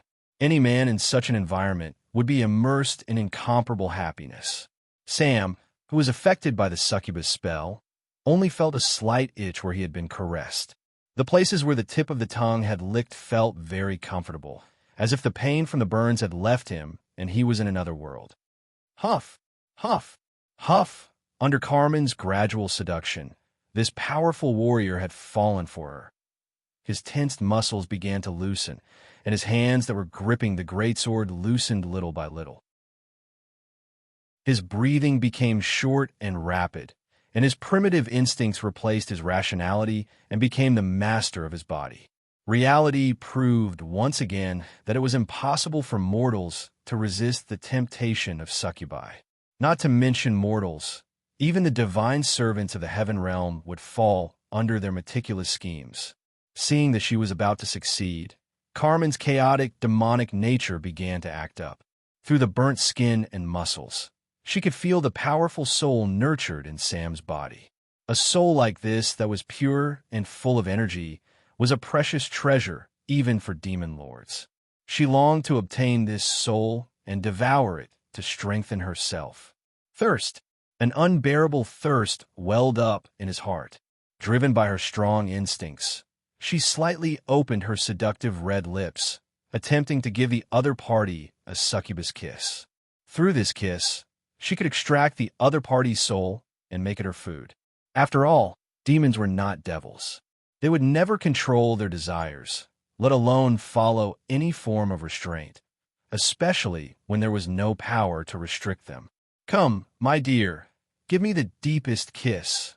As their lips got closer and closer, Carmen suddenly felt an indescribable excitement. At the same time, she let out a deep whisper. Every word was filled with the power of magic.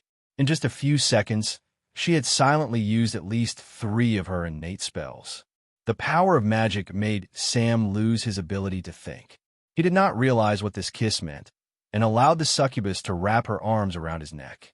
Just as their lips were about to touch, Carmen's clothes suddenly tore apart. Her originally white skin turned bright red, and a pair of sharp horns grew out of her forehead. Huge bat wings extended from her back, and an agile tail kept swaying left and right. Her goat-like hooves were slightly raised, and 2 sharp claws pierced into the other party's waist without hesitation. Finally, she fiercely kissed him. Without a doubt, in order to completely release her power and ensure that the soul extraction was successful, she returned to her original demon form. The intense pain made Sam immediately sober up. He raised his fist and punched the succubus' lower abdomen. Unfortunately, he was a warrior, a weapon master, and not a monk who could break rocks with his bare hands. Although this punch was powerful, it was nothing to a demon. Carmen was like an octopus, using her legs and arms to firmly fix herself on the other party. She greedily absorbed the high-level warrior's vigorous life force, as well as the soul hidden in the depths of his body. She could feel that as more and more energy poured in, the demon blood in her body began to boil. Every cell was cheering to its heart's content, and there was a faint hope of transforming into a higher form. After discovering this, she became excited. She did not care about the gazes of the people around her. Her mind was filled with thoughts of advancement. Advancement! Advancement! Don't underestimate this level. Succubi were originally at the upper middle level among demons. Once they successfully advanced, their power would instantly increase by several times, and they would become a member of the high-level demons. Scram! Scram! Get off my body! Sam felt the loss of his life force and the pain of his soul being torn apart. He was like a madman as he desperately hammered, rolled, and struggled. He even used his head to hit her and used his teeth to bite her. In the blink of an eye, he caused bloody wounds on Carmen's body. But no matter how hard he tried, he was unable to push the succubus on his body away. Instead, he aggravated his injuries. Gradually, more and more of his life force was lost, faster and faster. Sam was horrified to find that the speed of his punches had slowed down and his strength had decreased. His struggles became weaker and weaker, and his two arms were so heavy that he could barely lift them. Even his vision became more and more blurry. As a master of physical control, he was very clear that this was a sign before death. If he could not get rid of the demon within half a minute, he would face the most terrifying way of death. Chapter 622. The soul, the most important part of life, was also the proof of a person's existence. In Orire, almost everyone knew what it meant. Most people would rather give up their lives at a critical moment to ensure that their souls were intact. Because if one's life was gone, perhaps they could be revived through some powerful arcane or divine spells. But if one's soul was gone, then one's existence would be erased from the root. Even the gods would not be able to revive them. As a high-level warrior, Sam clearly knew that once his soul was pulled out of his body and fell into the hands of a demon, what kind of tragic ending would await him. Thus, he quickly expelled all distracting thoughts and refocused his mind and will. He fully mobilized what little strength he had left and prepared to launch a heavy attack that could repel the enemy. Of course, this was not easy because Carmen was not an ordinary mortal, but a demon from the bottomless abyss. Although she did not look very strong, her strength was not weak at all. If converted to numerical values, she was definitely more than 19. Especially her two sexy and firm thighs, tightly clamped around his waist. Fortunately, Sam's bones had long been trained to be as hard as steel. If it was a normal person, his pelvis would probably have been crushed. A strong sense of danger and the will to live made Sam concentrate all the remaining strength in his body into his right leg in a very short period of time. Taking advantage of the moment when Carmen stuck her tongue into her mouth and greedily sucking saliva, he suddenly stretched out his right hand and grabbed her hair. Then he viciously bit down, directly biting off the tip of her tongue. Damn it! Despicable mortal! How dare you! Covering his bleeding mouth, Carmen let out an enraged roar. At the same time, he used his other claw to cut open a wound on Sam's shoulder so deep that the bone could be seen. Perhaps it was because she was attracted by the powerful and pure soul, or perhaps it was the instinct of a succubus that was full of lust. She had unknowingly let down her guard and put all her heart and soul into that kiss. As a result, she was accidentally bitten back. It was easy to imagine how angry she was in her heart. Bah! Hee! Demon! Don't think you can take advantage of me. Sam sneered and spat out half of his tongue. His eyes were filled with madness and bloodthirst that only barbarian warriors would have. The next second, his leg that had accumulated all the strength in his body suddenly bent. His hard knee was like a heavy hammer, fierce and accurate, directly hitting the succubus' lower body. Bang!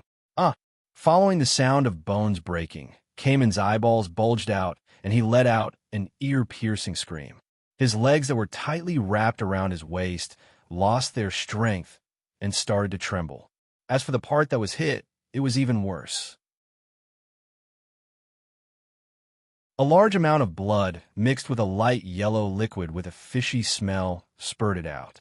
It was obvious that he had lost control of his bladder. There was no doubt that this kind of place was a vital point for both men and women. However, men's reactions were usually more serious and could even lead to sudden death. Seeing that there was no time to lose, Sam immediately threw another uppercut, shattering the succubus's chin and sending her flying. Then he quickly got up from the ground, picked up a huge sword that had been thrown on the ground, and stabbed it with a backhand. Although he did not deliberately aim for the vital parts, the sword still pierced into the artery of the thigh. Bright red liquid immediately gushed out like a fountain, forming a large pool of sticky blood on the ground in the blink of an eye. "Ha ha! How do you feel, demon? This is the price you have to pay for angering a warrior. Now, let me send you back to your home in the abyss." With the huge sword in his hand, Sam regained his confidence and approached the seriously injured succubus step by step. For a weapon master like him, a weapon was like an extension of his arm, the source of his strength. Having a weapon and not having a weapon, his fighting strength was on two completely different extremes. Cayman felt the other's soaring, killing intent. Enduring the severe pain, she shouted at Uhtred, who was not far away, "Save me! Quickly save me!" Even if a demon was chopped into minced meat in the material world, they would at most be expelled from the material world for 100 years and would not really die. However, she had made a trip here with great difficulty, so how could she be willing to go back like this? Thus, she did not hesitate to ask her summoner for help. But unfortunately, Uhtred's eyes were cold, and he turned a deaf ear to the succubus's cry for help. In fact, from a moment Cayman revealed that she was a demon, he had already decided to let her die in this battle. Even if Sam did not kill her, he would give her a final blow. Otherwise, once many secrets were exposed, it would immediately lead to a series of very serious consequences. "Damn it, you sinister and despicable bastard. I will remember you." Cayman was not a fool. She immediately realized that Uhtred was using her to do his dirty work. She fiercely glared at him and could only watch as the sharp, huge sword fell from the sky. Just as she was about to be split in half, a white electric light streaked across the air and accurately hit Sam's body. The strong electric current made his whole body uncontrollably stop for a moment. Without much time to think, Cayman hurriedly took advantage of this opportunity and flapped her wings with all her might to fly into the air. Only after she escaped from danger did she notice that the seriously injured fat warlock had completed a level 3 spell, Lightning, which just happened to save her life. However, after the spell was completed, he fell to the ground with a plop and did not stand up again. From the start of the battle until now, it could be said that the high-level members of ShadowNet were all injured. Among them, the two with the most serious injuries were already struggling on the brink of death. About half of them were unconscious, and there were even more who had lost their fighting strength. Only Kent, Grace, and Cayman still maintained a certain fighting strength. As for Uhtred, whose hands were destroyed, it was hard to say. After all, as a mage, although he was unable to cast arcane spells, no one knew if he still had any magic items on him. As for the weapon master Sam, he was also an arrow at the end of its flight. Both sides had finally reached the moment when their fates would be decided. Perhaps before they started, the members of ShadowNet would never have thought that their side's elites would be forced to such a state by a single person. They were almost completely wiped out. The tense atmosphere quickly spread. Everyone on the scene became cautious. They were very clear that no matter who it was, as long as they revealed the slightest flaw, they could become a headless corpse in the next second.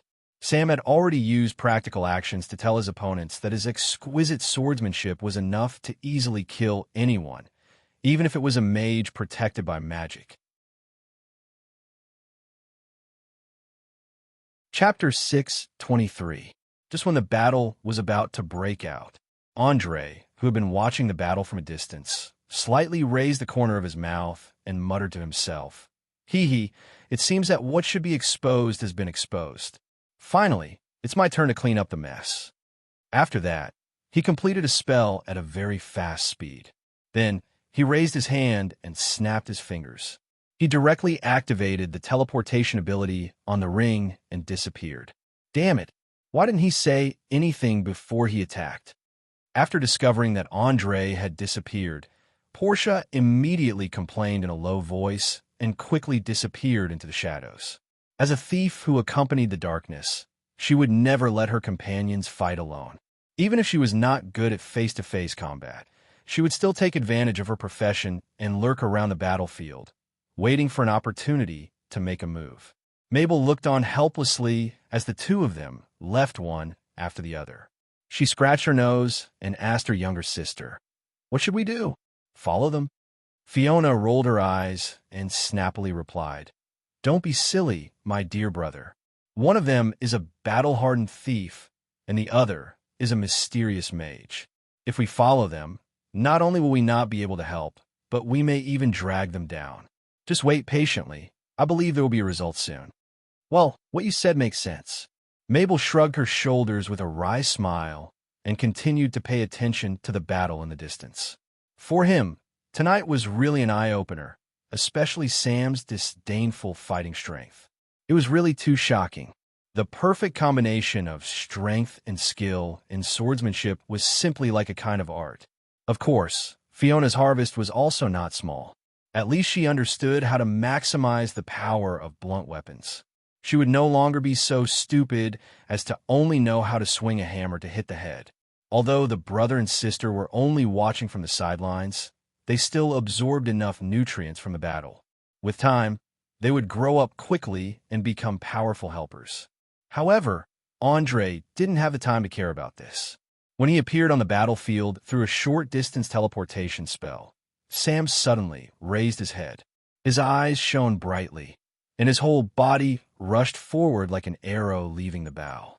His two greatswords were aimed at the heart and liver, the two vital parts of the body.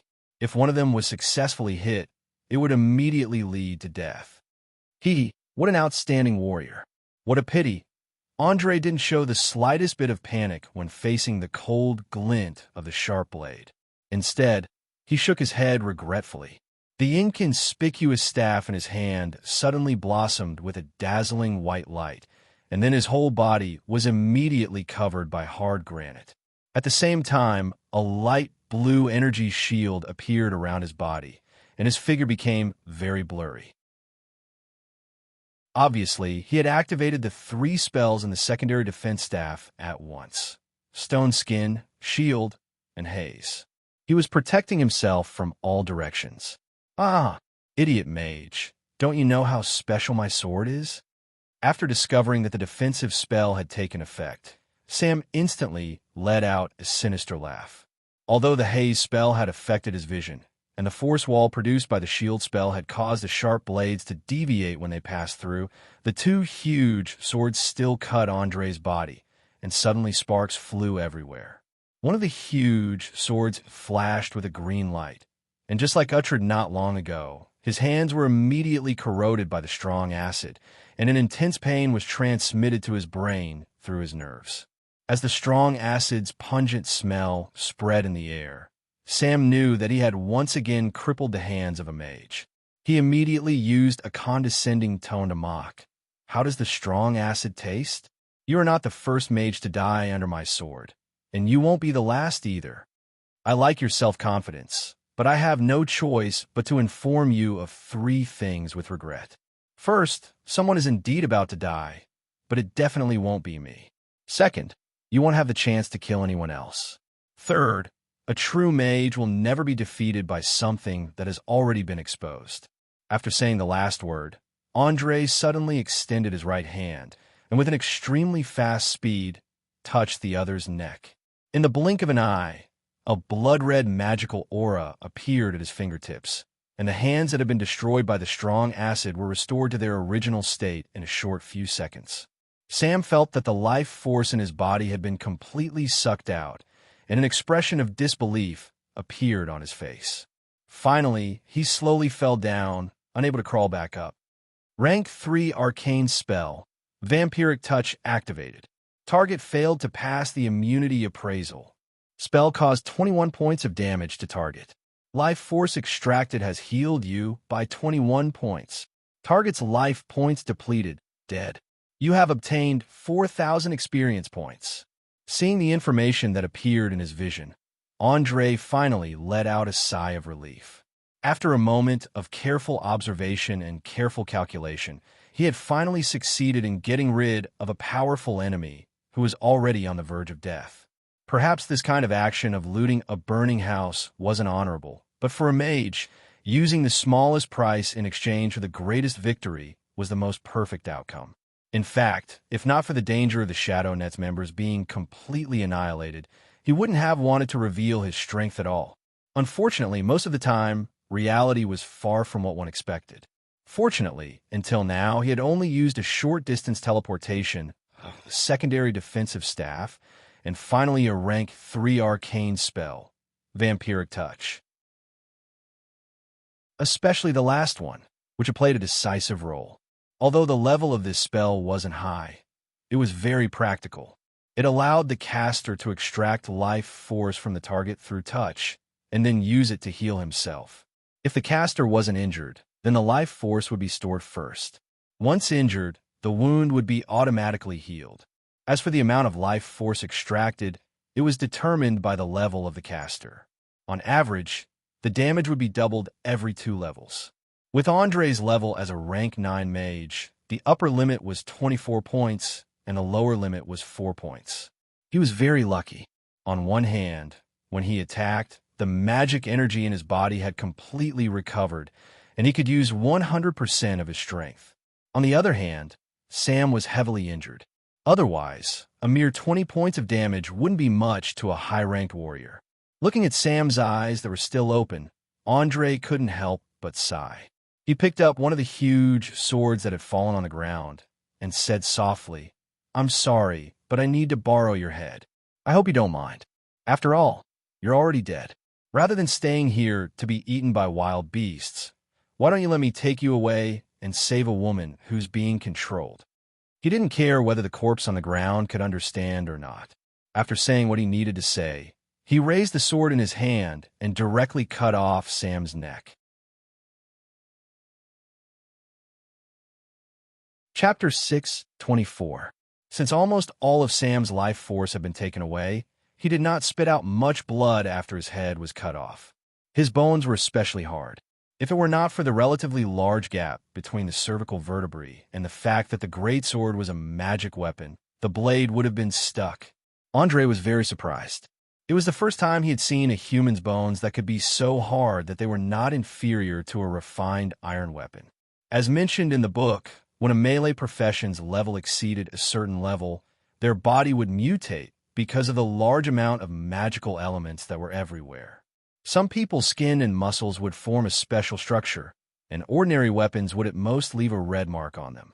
Some people were like Sam, and their bones were so hard that they could break rocks.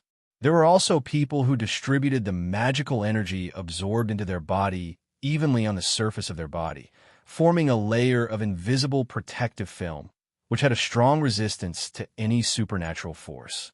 In short, they had begun to slowly break away from the category of mortals and evolved towards the extraordinary.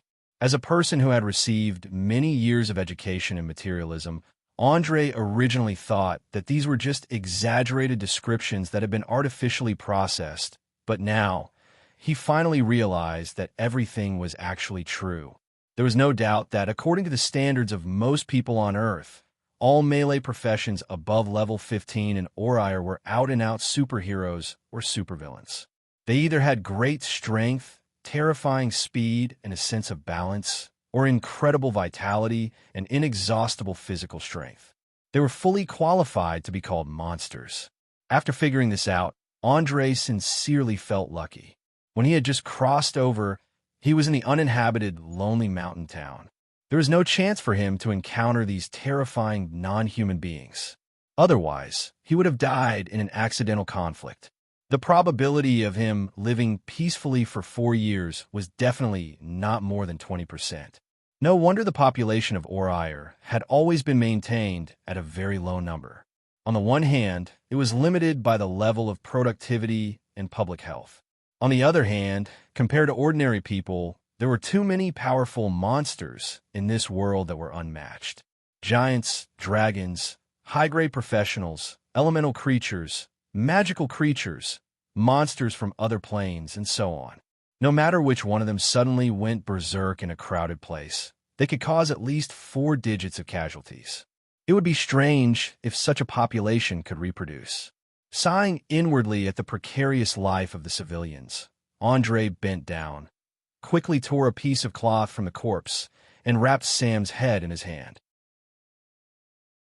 Then he glanced at the succubus in midair, shifted his gaze to Uhtred, and asked in a playful tone, "Why? Don't you two have anything to say?" "Hee, I'm very sorry, Your Excellency. I think it's better for him to answer this question first."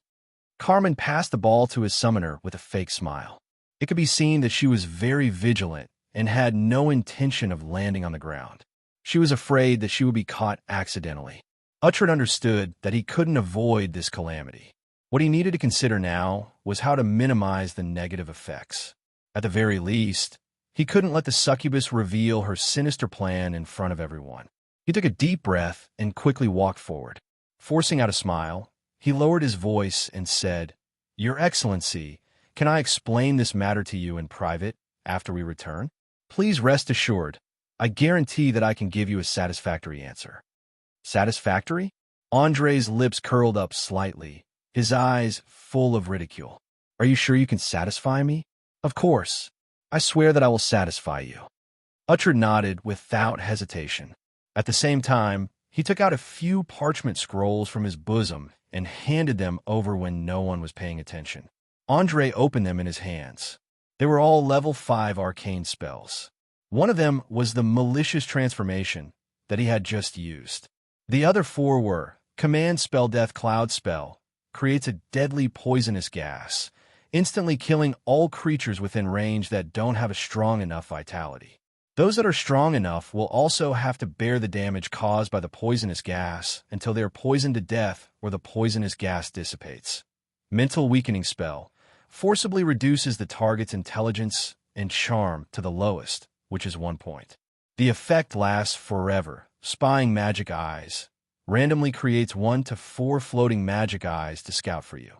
You can create 1 more for every spellcasting level. Recognizing the value of these 5 magic scrolls, a trace of imperceptible surprise flashed across his face. He deliberately pretended to think for a while, and finally reluctantly nodded.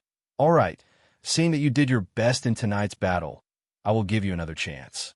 However, you seem to have forgotten something, right?" Uhtred sighed helplessly and explained with a wry smile, "I know what you are referring to, but unfortunately, I'm afraid I can't take out that contract because it is already in the hands of the god of vengeance, Werner." Andre didn't completely believe these words. He continued probing. "That is to say, apart from the contents of the contract, you don't have any other backup plans?" "Sir, please think carefully. If I still had backup plans, how could I let her transform into a demon in front of everyone? I admit that I have indeed used some shady methods, but I can swear that all of this is definitely not directed at you." In order to make Andre believe his words, Uhtred had completely thrown caution to the wind. He understood that if he offended the other few people, it would still be fine. At most, he would only have a death grudge. However, if he offended this scheming young man in front of him, not to mention keeping his current position, whether he could even survive was another matter. However, this sinister and cunning old mage didn't know that in fact, in Andre's heart, he was already a dead man. No matter how he explained or how he tried to curry favor with him, it would be of no use. Staring at the urgency and sincerity revealed in the other party's eyes, Andre smiled. He slowly stretched out a finger and gently shook it, saying, "No, dear Uhtred, I am afraid that you have made a mistake. I don't care at all who you are targeting, and I don't care about the methods you have used. What I care about is whether you have violated my rights and whether you have violated my bottom line. Unfortunately, you have not neglected any of the above 2 points. Tell me, what should I do with you now?" Although his face had maintained a faint smile from beginning to end, and there was no trace of anger at all, as these words left his mouth, everyone in the surroundings instantly felt a bone-piercing chill. Chapter 625. In particular, Kent, who had just lost a few fingers, immediately exchanged glances with Grace. They could see deep fear and dread in each other's eyes. Anyone who wasn't a fool could see that Andre was using this as a pretext to make a fuss. Taking advantage of Uhtred's weakness, he unhesitatingly forced him into a dead end. As long as he had the slightest intention of resisting, he would most likely be mercilessly dealt with. What kind of superiors were the most revered by their subordinates? They weren't those who looked incomparably vicious, madly cursing at everyone all day long, relying on brutality and cold-bloodedness to consolidate their position. They weren't selfish, completely self-centered, and never considered the feelings of others. They weren't ambitious people who treated their subordinates like cattle or horses. On the contrary, they were those who usually appeared to be very fair, never favoring any side, and were principled, but were a little temperamental, and would turn hostile at any moment. They were the ones who would easily make their subordinates feel both respect and fear. Without a doubt, Andre's performance so far was in line with the third type. It must be known that he was standing on Uhtred's side before the battle, pushing David into the embrace of the Grim Reaper. However, as soon as the battle ended, he immediately made a 180-degree turn. The speed at which he turned hostile was fast, his attitude was firm, and his timing was precise. No one would believe that he didn't have a plan beforehand. Facing a superior who couldn't see through his thoughts, any subordinate would have reason to feel fear. After all, the next unlucky one might be themselves. A strange and solemn atmosphere quickly spread through the cave, filled with corpses. Apart from Carmen, who had been rejoicing in others' misfortune, the other three all had solemn expressions. Although they knew that ShadowNet was a huge intelligence organization when they chose to join, and that the higher-ups were all monsters, after experiencing it personally today, they discovered that they were too naive in the past. They actually wanted to obtain benefits from a NetWeaver. They were simply tired of living. As a veteran who was immersed in schemes and deceit all day long, Uhtred wasn't an idiot to think that this matter could be easily brushed aside. His entire back was soaked in sweat in a short few seconds. At the same time, his gaze towards the succubus was filled with undisguised hatred, as if he couldn't wait to cut her into pieces. For a long time, the members of the ShadowNet, who had always been very loosely managed in the Sardinia region, finally felt a long-lost tremble at this moment. They couldn't help but recall the half-elf web weaver from many years ago that they didn't even dare to resist. His methods were almost exactly the same, his style of doing things was almost the same, and that faint smile on his face. Humans were a race that was very good at forgetting, especially those things that they didn't like. They would often choose to dilute it with time and finally abandon it in an unknown corner of their memory. However, very few people knew that these discarded memories would not be completely forgotten with the passage of time. Instead, they would become more and more profound under the baptism of time. Once a certain time arrived, they would immediately be activated. At that time, an indescribable feeling would arise from the bottom of their hearts. The fear would become more and more fearful, and the embarrassment would become more and more embarrassing. Noticing the mixture of fear and awe on everyone's faces, Andre knew that what he had done had finally worked. They were no longer afraid of his identity as a web weaver, but of himself. In an instant, Andre felt a strong sense of satisfaction in his heart. No wonder someone said that fighting with others was a source of endless joy. Perhaps using force to conquer a country was easy, but conquering a person's consciousness of resistance was very difficult. However, he had done it today, and he had done it quite well. Now, there was only one last step left. That was to use blood and death to leave a deep impression on everyone present, a nightmare that could never be erased. Thinking of this, Andre slightly raised his head, an incomparably strange smile appearing on his face. He said to the extremely nervous Uhtred, "I'm sorry, I just reconsidered it and finally decided not to listen to your explanation. You must know that your actions have caused the death of 2 members. If I don't do something, it will be difficult to convince the others. In order to ensure the unity and stability of the organization, please die." As soon as he finished speaking, he suddenly pulled out the rapier hanging at his waist, and with lightning speed, directly pierced the other party's jaw. Although Uhtred didn't expect Andre to kill him. As a mage who wasn't weak, he had long been prepared for this. The emerald ring on his finger immediately released a dazzling light, followed by a formless energy field that quickly formed a wall, blocking the fatal strike. Hee, a 5th rank spell, Force Wall. The timing of your use is just right, as expected of a veteran with rich battle experience. But it's a pity that if you don't have a second defensive spell, you won't be able to change your fate of imminent death. Discovering that the rapier had been blocked by the formless energy field, Andre didn't continue to attack. Instead, he put away his weapon, as if waiting for something. The next second, a touch of light suddenly appeared in the shadows. It was a phenomenon caused by the reflection of the moonlight from a polished metal. Uhtred only felt that his eyes were dazzled, and he subconsciously used his hand to block it. Then there was no then. Portia, who had been lurking for a long time, raised her dagger and accurately pierced the opponent's heart. To ensure that there were no accidents, she even added a stab to the neck. Looking at the blood gushing out from the wound, Uhtred only felt colder and colder, and his eyelids became heavier and heavier.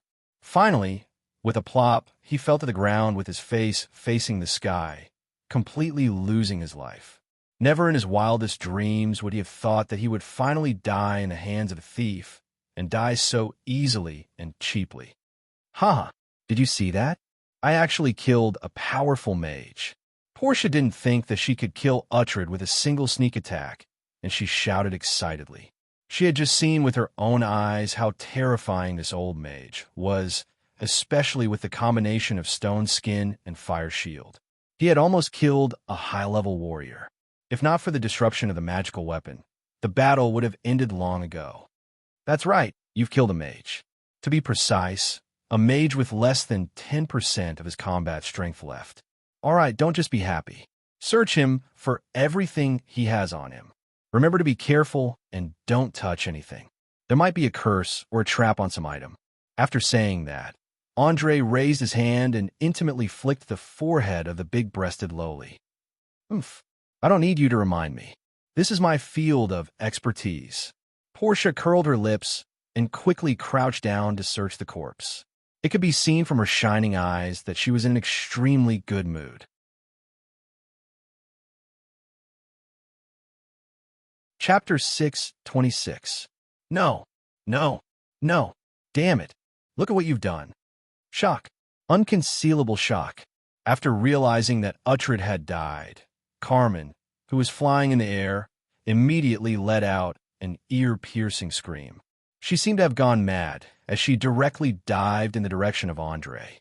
This was because she had already felt an extremely powerful gravitational force beginning to form around her. Without asking, she knew that it was the repulsion from the material world. According to the contents of the magic contract, it wouldn't be long before she would be forcibly sent back to the dark abyss by this force. As a demon who worshipped evil and chaos, why did she do her best to help Uhtred complete his plot? Wasn't it to stay in the material world and scrupulously enjoying her lust and collecting the souls of mortals? But now, with Uhtred's death, everything had turned into bubbles. As everyone knew, demons wouldn't really die even if they were killed in the material world. At most, they would be expelled for 100 years. Carmen clearly thought that since she was going to be expelled anyway, she might as well vent the anger in her heart. If she could leave a mark on Andre's body, that would be even better. Looking at the succubus baring her fangs and brandishing her claws, Andre chuckled and shook his head, sighing, Hee, demons are always so impulsive. They obviously have good intelligence, but they just like to rely on their strength to act recklessly. After saying that, he quickly began to chant an incantation. His 10 nimble fingers flew up and down. Just when the sharp claws were less than 10 centimeters away from his eyes, he suddenly raised his hand and pointed. In an instant, a spherical defensive field wrapped around Carmen, who had sunk into madness. No matter how she scratched with her cold claws, she couldn't break through the seemingly thin layer of magic energy shield. At this moment, She was like a wild beast trapped in a cage. Although she was still very dangerous, she couldn't cause any harm.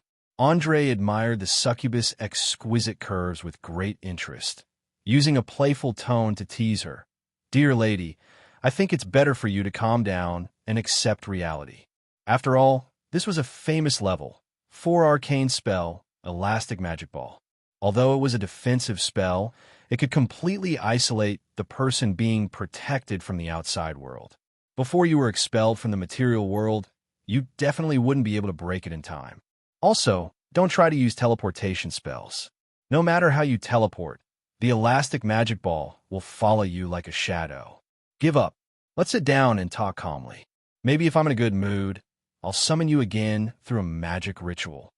After clearly hearing the use of this magic, Carmen quickly calmed down, her eyes revealing a complicated expression. After a few seconds, she said, "You are even more amazing than Uhtred. You actually thought of using a defensive magic to trap me, and then wait for the material world's repulsive force to expel me back to the abyss. If it were him, he would most likely try to escape. Hee hee. Using the appropriate magic in the appropriate place is what a mage should do. I don't think it's that amazing. Moreover, no one has ever stipulated that defensive magic must be used to defend against attacks. Similarly, it's not like offensive magic can't be used for defense. There's no such thing as absolute in this world. Judging the situation, grasping the opponent's weakness, and launching a fatal attack is enough. As for you, lady, your biggest weakness is time. I only need to delay for a few minutes, and all the threats will naturally be easily resolved." As a transmigrator who came from the era of information explosion, Andre was never a person with old-fashioned views, no matter if it was in his previous life or in this life. Moreover, he wouldn't suffer any mental restrictions. He liked to invent and create, and was also very willing to accept new things. Therefore, he had a sudden inspiration and thought of using defensive magic to trap the irrational succubus. It had to be said that this move was full of originality. In the tens of thousands of years of magic development in Oriir, no one had ever thought that magic could be used so casually and so flexibly. Perhaps in the eyes of many diehards, this could simply be called a deviation from the norm. However, Carmen clearly didn't care about this.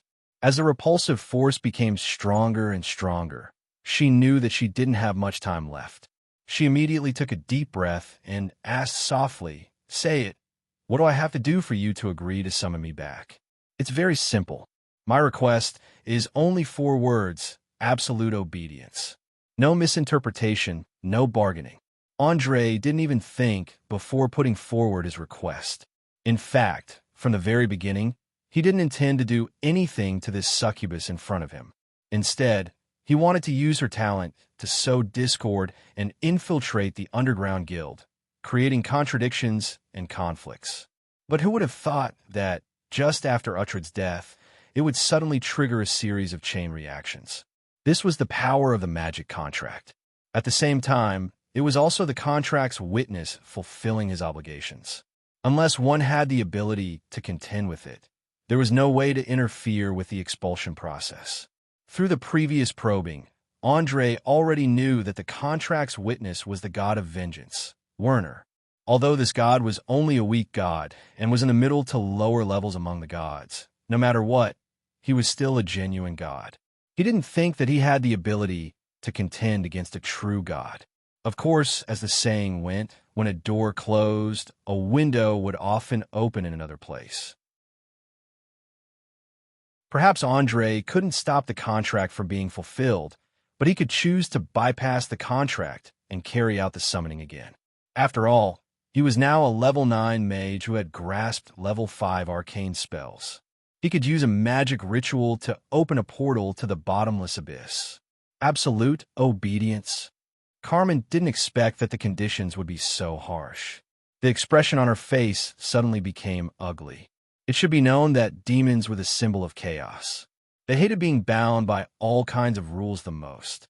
They were the natural enemies of order, so very few demons were willing to sign a magic contract unless they were forced to. Andre pursed his lips and deliberately pretended not to see Carmen's eyes full of disgust. He smiled and nodded. That's right. Absolute obedience. Considering your performance this evening, I think this rule is very necessary. Look at poor Uhtred. At least half of his death is your responsibility. If it wasn't for the desire in your heart that went out of control, his private actions wouldn't have been exposed. If he wasn't exposed, I wouldn't have a reason to settle the score. In order to ensure that I won't have such a day, you can either agree to the conditions just now or return to your hometown in the Abyss.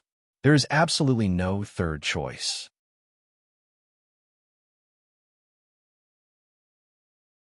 Chapter 6:27.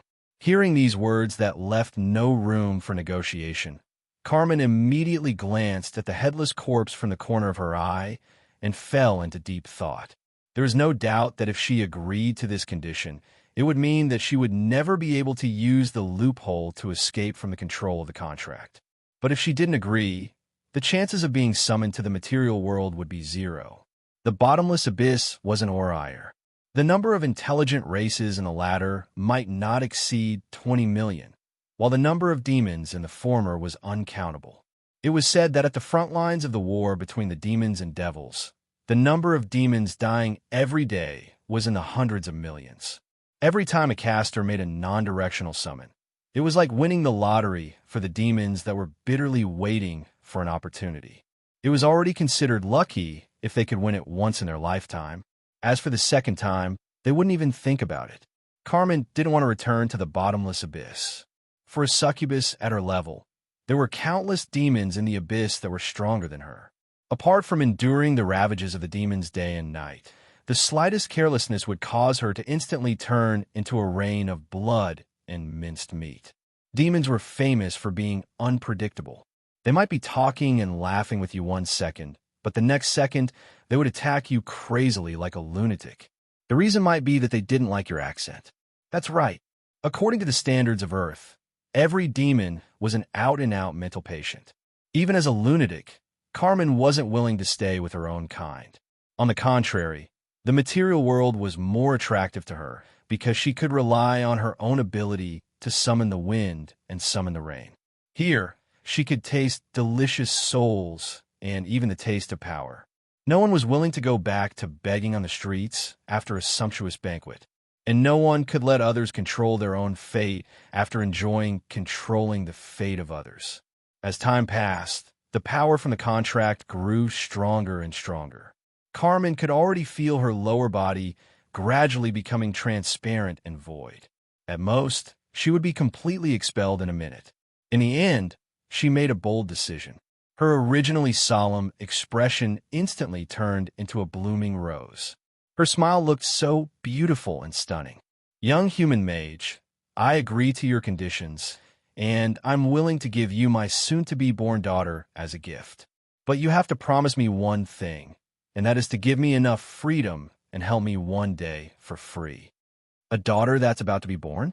Andre raised his eyebrows in surprise and immediately shifted his gaze to her flat stomach. He couldn't believe that there was another little life inside the succubus's body. It had to be known that most demons were transformed from the fallen souls of mortals.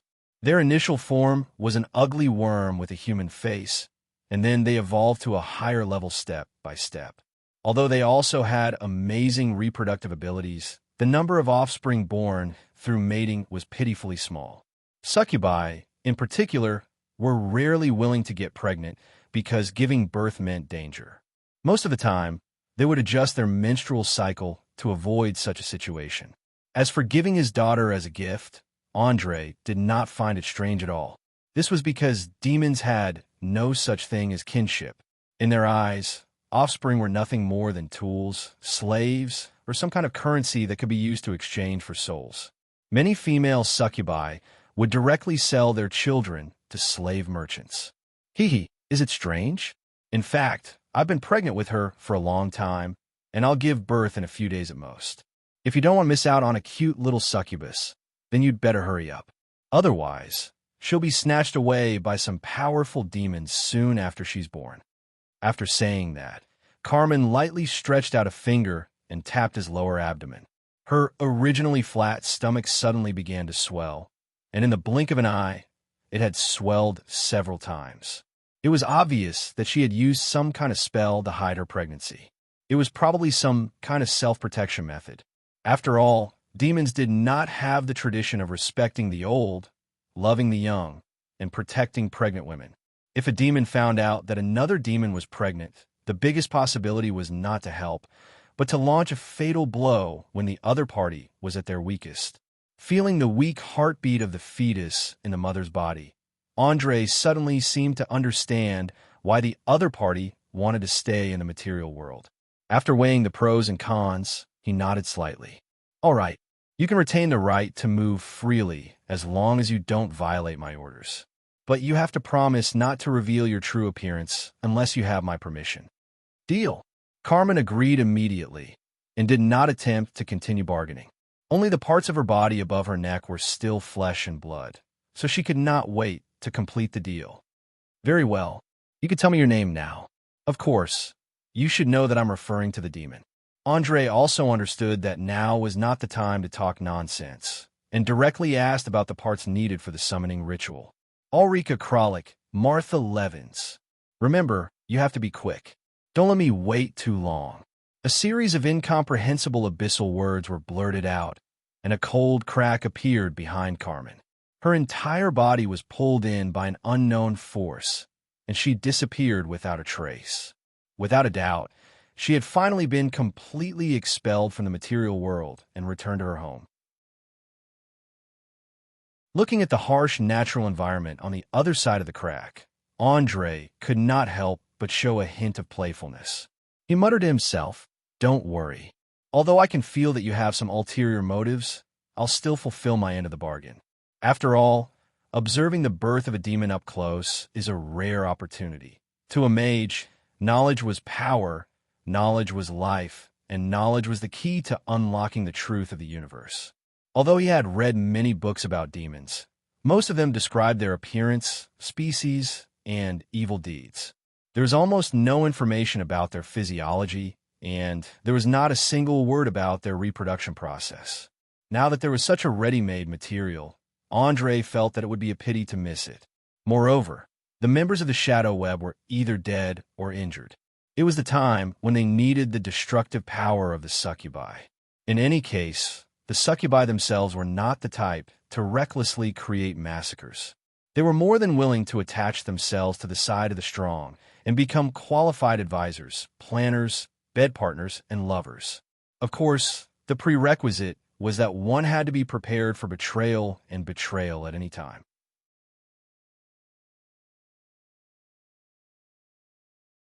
Chapter 628. Andre was a transmigrator who wouldn't trust anyone. Since there was no trust, he naturally wasn't afraid of betrayal and betrayal, which was why he dared to try to control the succubus. In the history of Oraire, there had never been a lack of spellcasters who wanted to make the succubi submit to them, but the end result was usually not too good. Some fell into the succubi's gentle trap and eventually slowly lost their vigilance and became the opponent's chess piece. Others were killed by the people closest to them, because they were tempted by the succubi's beauty and committed an irreparable mistake. Andre wasn't the first person to try this, and he wouldn't be the last either. The only difference was that he was a bit of a clean freak in some aspects. He didn't have any physical desire for the succubi, who had already slept with countless men. Compared to those scheming and licentious women, he preferred relatively naive and pure women or gentle and considerate women. The crack in a plane only existed for half a minute before it completely closed. If it wasn't for the thin layer of ice covering the corpses on the ground, no one would believe that a crack leading to the bottomless abyss had opened here not long ago. Seeing that the last threat had disappeared, Andre waved at the siblings hiding in the bushes in the distance and shouted, "Mabel, Fiona, come over, it's safe now. Come and help me treat the wounded. If these guys don't get treatment soon, they'll die from excessive blood loss." "Wait a moment. I'll be right there." Mabel, who had long been unable to contain her excitement, hurriedly came out from behind the tree and ran straight towards the cave entrance. Her sister Fiona followed closely behind, and within a few minutes, They arrived at the battlefield full of severed limbs. He first glanced at the hellish scene around him, then took a deep breath and muttered to himself, "Oh, my God, this is just like the slaughterhouse in Valen City's market slaughterhouse?" Huh, the description is correct. This is indeed a slaughterhouse. It's just that the market slaughters domestic animals, while the ones slaughtering here are humans. I want you to keep this in your mind. Sam is very strong, but he is far from the strongest. The world we live in is incomparably dangerous, and there are many monsters like him. If you don't want to be slaughtered like the corpses on the ground one day, then do your best to become stronger. Only the strong can obtain the right to control their own fate. You have the necessary talent to become a powerhouse. At the same time, you also have good luck. Don't let them slip away from you. Having said that, Andre patted the young man's shoulder to encourage him and walked towards Kent. He could feel that after personally witnessing the power of a high-ranked warrior, something within Mabel's body had quietly awakened. As long as she trained properly, she would quickly become an outstanding warrior. A scholar once said that humans were a very lazy race, but at the same time, they were also the most adaptable race. In a relatively comfortable and prosperous environment, they could enjoy a life of luxury without any qualms. However, when faced with a desperate situation, they could explode with a potential that would shock even the gods. It was this contradictory nature that allowed humans to gradually replace the glorious civilization created by the elves and dwarves, becoming the new masters of Orire.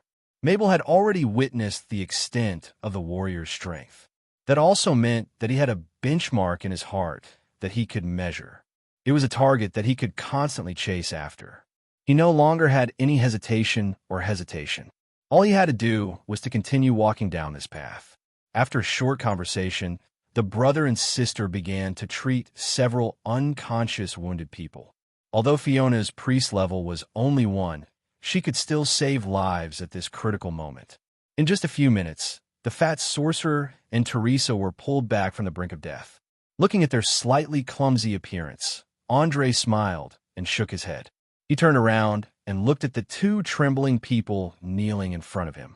After a full minute, he opened his mouth and said, "Get up. You don't have to be afraid of me, and you don't have to kneel on the ground and pretend to be pitiful. Uhtred's ending was his own fault, and David's death was due to his stupidity. For the organization, no matter if it was an ambitious person who tried to usurp power or an idiot who committed unforgivable mistakes, they were all targets that must be cleaned up. But you're different. You have good abilities and are also very loyal. Although you have a little ambition, it is far from exceeding the limit of tolerance. Now tell me, are you willing to offer your loyalty and contribute all your strength to the next plan?" "Honorable sir, if my answer is no, will you kill me?" Kent raised his head and asked with a bitter smile. Tonight's fierce battle had given him too much shock. His self-confidence had been seriously damaged, and his mind was still blank. "What do you think?" Andre didn't answer directly. Instead, he asked a question back. But as long as one wasn't an idiot, one could feel a faint killing intent from his silver pupils. Grace's perception had always been very sharp. She immediately took a deep breath, crawled down without hesitation, and kissed Andre's boots. "Your Excellency, no, Master, from now on, you are my supreme master. I will dedicate my loyalty to the organization to you. You are very decisive and have a keen sense of smell that surpasses ordinary people. This is good, very good. I hate idiots who overestimate themselves, and I like subordinates who know how to judge the situation. Now get up. I accept your loyalty." Saying this, Andre stretched out his right hand and helped the bald pirate queen up. "Thank you for your generosity and benevolence. Please rest assured I will not let you down." Perhaps because she knew that she was out of danger, Grace suddenly became much calmer. She hurriedly put one hand on her chest and bowed deeply, then stood silently to the side. Kent looked at his former ally in disbelief.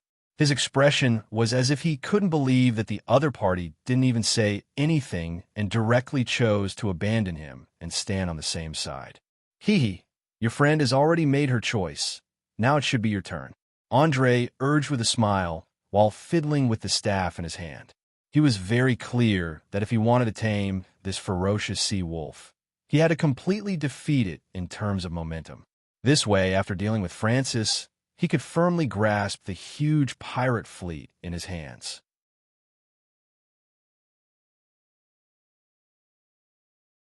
Chapter 6:29.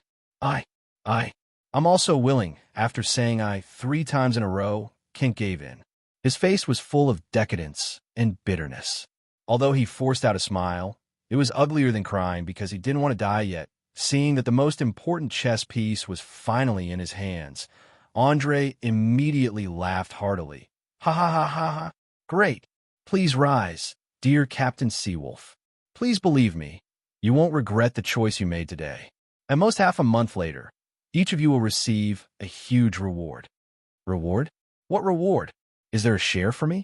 Portia, who had just finished plundering the spoils of war, suddenly popped out from behind and playfully blinked her eyes. She was holding a bunch of messy things in her arms. Among them, there was a book inlaid with gold that was the most conspicuous. It was obvious that it was Uhtred's magic book. As for the rest, most of them were related to magic.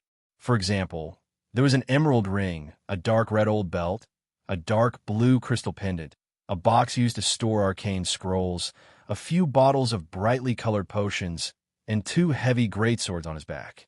It must be known that for a halfling who was less than a meter tall, the greatsword used by Sam could be called a giant's weapon.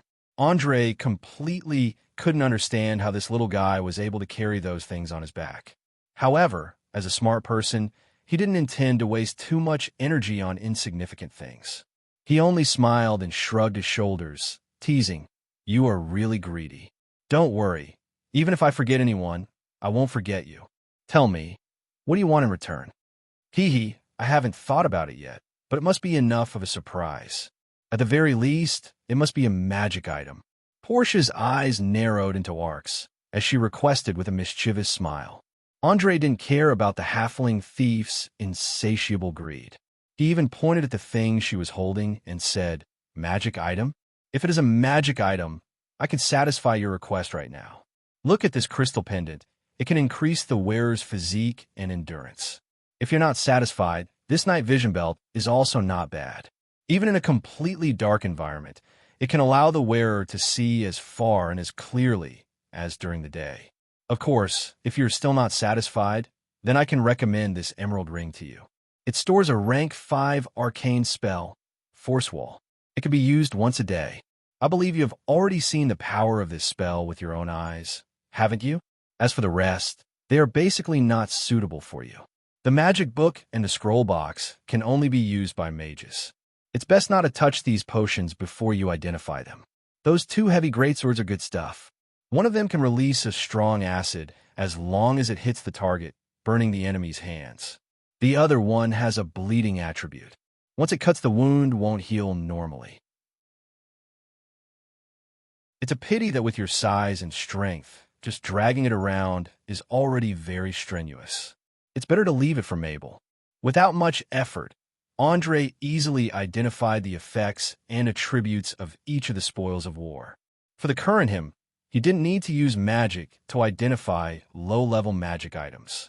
Moreover, with the complete recovery of his strength, he could completely create higher-level equipment. Therefore, he didn't really care about these ordinary goods. Compared to the magic items, Andre was more concerned about the number of arcane spells recorded in Uhtred's magic book that he hadn't mastered. Ever since he killed the Shadow Mage and obtained his magic book, he gradually became addicted to killing his opponents and plundering their magic books. To a certain extent, this was equivalent to killing the enemy and then thoroughly integrating the knowledge and ideas accumulated by the enemy into one's mind. Not only could it greatly increase one's strength, but it could also give one a lot of inspiration. Hearing that there were actually 3 magic equipment for her to choose from, Portia's eyes immediately lit up. She muttered to herself, wow, I've really hit the jackpot this time. Which one should I choose? What a blissful headache.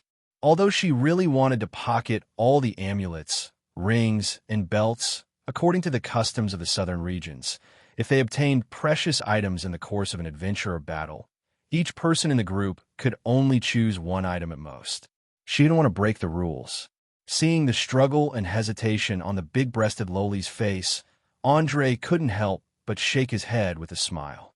He didn't give any suggestions, but instead picked up the magic book inlaid with golden edges and carefully observed the magic traps hidden in the decorative lines. Magic books were equivalent to a second life for mages. They would often apply their highest level of traps or curses in them to prevent anyone from prying into them. Even their blood relatives were no exception. Many idiots who didn't understand the danger would try to use brute force to pry open the magic book. The outcome could be imagined. However, Andre obviously wasn't one of those idiots. He still had Ulysses' magic book on him and would take it out to study it when he had the time. Thus, his attainments in the field of traps had long since surpassed mages of the same level. What's more, compared to the superb skills of powerful necromancers, Uhtred could only be considered barely passable.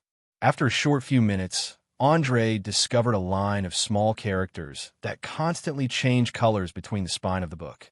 Without any hesitation, he directly cast a rank 3 arcane spell, Dispel Magic. In an instant, a dazzling white light flashed, and the originally tightly shut book let out a cautious sound. Soon after, the entire book automatically opened, and the pages flipped quickly. After the last page was flipped, it closed with a bang. Without a doubt, the trap in this magic book had been dispelled. Now, anyone could flip through it without worrying about being harmed by the traps attached to the pages. Stroking the cover of the book and feeling the magic energy contained within, the corners of Andre's mouth rose slightly. He sneered and said sarcastically, "What a sinister and callous bastard." He actually used the Death Cloud spell to protect his own magic book. If anyone tries to open this book without knowing, I'm afraid that all living things within a dozen meters will be killed. Rank 5 Magic, Death Cloud spell, the advanced version of the Rank 2 Stinking Cloud spell. It was a true killing weapon. Professionals below Rank 5 would immediately die if they inhaled even a little bit of it. Ordinary civilians didn't even need to mention. It could absolutely be said that they would die if they came in contact with it. Even if they held their breath, it would be useless. Using this magic as a defensive trap for the magic book could simply be called deranged. It wasn't only aimed at people who try to open the book, but also intended to kill everyone who approached the book, regardless of age, gender, or purpose. It was better to kill the wrong person than to let them go.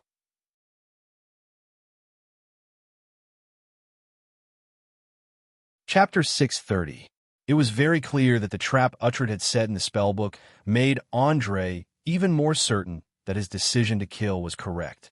If he continued to let this old guy who didn't care about human lives do as he pleased, who knew what he would do? Perhaps half of Valen City's residents would die after seizing control of the Sardinia Islands. Andre's goal was to integrate the resources of this region to the greatest extent without harming his foundation, making preparations for the upcoming battle against the Loretta Botons. He didn't intend to take over a mess where the people's lives had withered. Opening the first page of the spellbook, the first thing he saw wasn't magic, nor was it about understanding the body. Instead, it was a very interesting passage. When the sun rose, I was still in darkness, without a trace of light in my heart. I was a shadow, a bat in the night sky, and in the end, I could only accompany the darkness. I gave up my conscience and bottom line, and could no longer feel any warmth. All that was left was the pursuit of power and authority. I gradually became cold and cruel. I felt empty, lonely, and abandoned by the entire world. However, I couldn't find anyone to talk to, and could only sink deeper and deeper into the dark abyss. In the end, my heart died, and only a monster ruled by desire was left alive. Uhtred Alicorn. What is this? Is it to commemorate his lost humanity? Or is it to lament his own transformation? I really don't know what kind of feelings he would have when he opened the spellbook every day and saw these contents at first glance. Perhaps compared to a mage, he's more suited to be a sentimental poet. Andre hadn't expected that the seemingly cold-blooded Uhtred would actually hide such a sentimental side. These words were clearly written when he still had a conscience. Just like the saying goes, no one is a bad person from birth. Their upbringing, experience, education, conflicts of interest, and so on all made many people have no choice but to make a difficult choice. Should they carve the word noble on their epitaph, or use their conscience to exchange for a despicable past? There was no doubt that Uhtred, like most people, chose the latter. Writing down these words was probably just a subconscious action. There were many things that people would only feel precious after losing them. Only then would they lament that they didn't cherish them when they had them. This was a special psychological effect. Many people would have similar thoughts like, it's best if you can't get it. Forcibly stopping his uncontrollable imagination, Andre quickly flipped through the spells recorded at the back. After a short while, he had a rough understanding of them. As a veteran who had immersed himself in the world of magic for many years, in addition to the fact that ShadowNet was backed by a terrifying legendary wizard, Uhtred had mastered a large number of arcane spells. It was far from what a small spellcasters organization like the Linton City Wizard Association could compare to. In particular, he had a lot of ancillary spells such as item location, thought detection, tapping, featherfall, and glib speech, which made up for his shortcomings in that regard. After all, the mages of Orire were not half-baked mages who only knew how to kill and destroy in the game.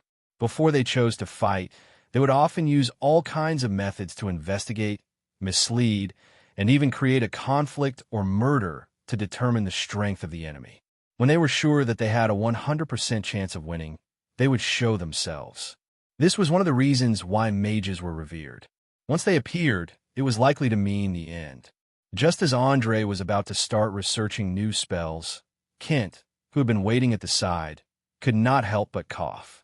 Cough. Your Excellency, although I don't want to disturb you, it's already close to midnight. If you don't have any other orders, please allow me to take my leave and start some backup plans. Perhaps you still don't know, but earlier today, the pirate King Francis had officially given the order to set off early tomorrow morning for a decisive battle with the Linton City fleet. Oh, be more specific. Why did he suddenly make up his mind? Upon hearing that the Pirate Alliance was finally going to take action, Andre immediately closed the spellbook and asked in surprise. In his opinion, although Bakarov City was at a disadvantage, they were far from being at the end of their rope. Looking at the current situation, it was obviously not the best time to launch a fatal sneak attack. He believed that the Pirate King, with his shrewd eyes, would know this. Speaking of this matter, we still have to thank the dead David. If he hadn't forced Francis into a corner in front of all the captains, I'm afraid we would have to wait a few more days. Also, I noticed that the woman who had been by Francis' side a few days ago had suddenly disappeared.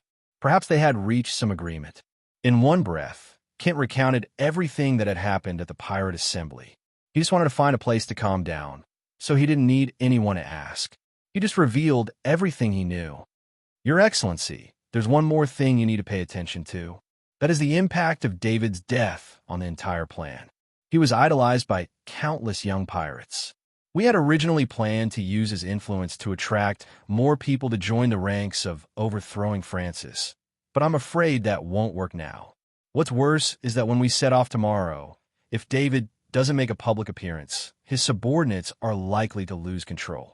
Grace also stood up to add on, and at the same time, secretly expressed goodwill to Kent. She knew very well how much of a negative impact her actions had on the relationship between the two of them. In order to ensure that they wouldn't become enemies in the future, it was better to ease things as much as possible. Kent wasn't a fool. He naturally understood that Grace was trying to reconcile. He immediately raised his head and glanced at her, his eyes full of complex emotions. After a while, he sighed slightly. Ah, that's right. David's death is very troublesome. I want to go back early to see if I can pacify his subordinates. Looking at the slightly awkward expressions of the two, Andre felt a little proud in his heart. It was because he had personally made these two close allies estranged. Otherwise, how could he be at ease letting them control such a large pirate fleet in the future? The so-called checks and balances were to create conflicts and divide the subordinates into at least two groups. Only then would the superior feel at ease. It was never easy to control subordinates. In his previous life, although Andre had been a high-ranking executive for a period of time, this was the first time he had really played with power. It should be known that as a high-ranking executive, no matter how powerful his subordinates were, the most they would lose was their position. But now, he was in charge of an evil organization. His subordinates were ruthless characters who killed without batting an eyelid. Once there was a betrayal, he might lose his life. How could he not be cautious?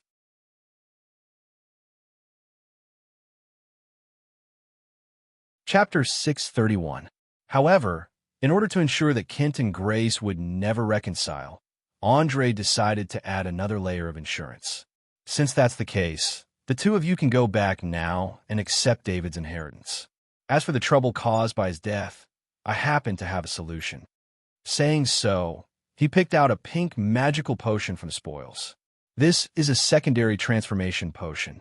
Drink it, and you'll immediately transform into anyone you've met. The effect lasts for 12 hours. I think it won't be a problem for you to get through tomorrow. Following the announcement of the potion's effects, the atmosphere between Kent and Grace, which had just eased a little, suddenly became tense. They looked at each other warily.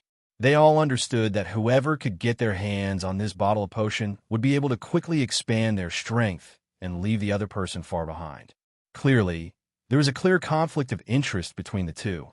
Unless one of them was willing to back out, a competition was inevitable.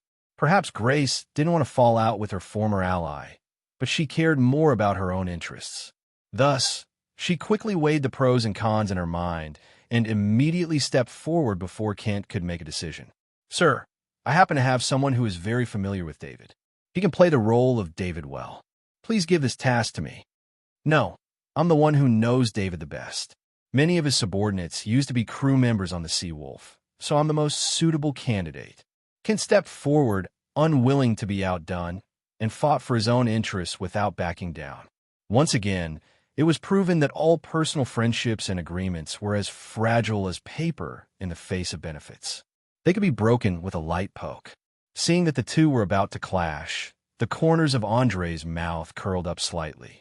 He took out a gold coin from his pocket and said with a smile, I'm a person who advocates fairness. Since you're so confident in this matter, let's flip a coin to decide. In accordance with the tradition of ladies first, Grace, do you want flowers or leaves first? The Green Sea Alliance's gold coins were printed with a lily that symbolized unity and happiness on the front, and 6 palm leaves on the back, symbolizing the 6 cities that first joined the alliance. Fresh flowers. Grace didn't even think before choosing one of them. Very good. Then Kent will choose leaves. Please pay attention. I'm going to flip the coin now. Andre placed the coin flat on his right thumb and flicked it. The gold coins rolled rapidly under the moonlight. The two competitors stared at each other without blinking, afraid to miss any moment. After all, Orier was not Earth, and it was difficult to interfere with the tossing of a coin. Here, only a level 0 spell was needed to silently control whether the coin would land on heads or tails. As long as the spellcaster was willing, he could even make it float in the air and not fall. However, Andre didn't cheat this time. On one hand, he wanted to maintain his fair image. On the other hand, as a superior, he didn't need to participate in the competition between his subordinates unless the balance was broken or someone secretly broke the rules. Under the influence of gravity, the spinning coin quickly rose to the highest point and then quickly fell to the ground with a ding. Kent, who had been impatient for a long time, was the first to rush forward to take a look. As a result, his face immediately turned abnormally ugly. In stark contrast, Grace had a victorious smile. There was no doubt that the side of the coin with flowers was facing upwards. Andre bent down to pick up the coin and spread his hand with a smile. The results are out. It seems that the goddess of luck favors the lady even more tonight. Congratulations, Grace. Remember, don't let me down, or else. Before he could finish, the pirate queen immediately bowed and solemnly promised, please don't worry. If the mission fails, you don't even have to do it yourself. I'll kill myself. Very good. I admire your confidence, but don't speak too confidently. Before the dust settles on anything, there's always the possibility of unexpected situations. Now go back and prepare. The Lincoln Navy is the strongest fleet in the southern seas. Even if it's a sneak attack, it won't be that easy to win. After saying that, Andre handed the magic potion in his hand to the other party. At the same time, he observed Kent's reaction from the corner of his eye. He saw that the famous sea wolf's breathing was rapid, and his eyes were cold. It was obvious that he couldn't accept the fact that he was defeated by a woman. However, he clearly understood that Grace had chosen her side earlier than he had, and was also more decisive. Thus, he didn't dare to speak ill of her like before, and could only grit his teeth. Grace purposely pretended not to see Kent's ferocious gaze and carefully put the potion away. She smiled and bowed, then turned and walked back toward Valen City. She knew that she would never be able to reach an agreement with him, so she didn't even bother to put on any pretense. Kent left right after the pirate queen left. He wasn't willing to give up all the benefits and try to rope in some of David's subordinates before the other party made a move. Watching the two figures disappear into the night, Andre immediately turned his head and asked the halfling thief in a helpless tone, "My dear Borsha, it's been 10 minutes since just now. Haven't you made a choice yet? Damn it, don't rush me. This is a magic item. I have to seriously consider which one is most suitable for me." The big-breasted Loli stomped her feet in irritation, the two disproportionate peaks in front of her chest rising and falling uncontrollably, forming an alluring scene. Of course, because she was too focused, she didn't realize this at all and was still competing with the magic item. Even though Andre's desire for women wasn't that strong, he had still been abstinent for 3 months. Moreover, his body was in the puberty period when hormones were secreted the most. Thus, a strong physiological urge arose. It was a good thing that his willpower had always been good. He quickly took a few deep breaths and controlled his rising desire. In order to not embarrass himself in front of his friends, he quickly entered the cave alone and used the night vision provided by his fire elemental bloodline to explore the depths.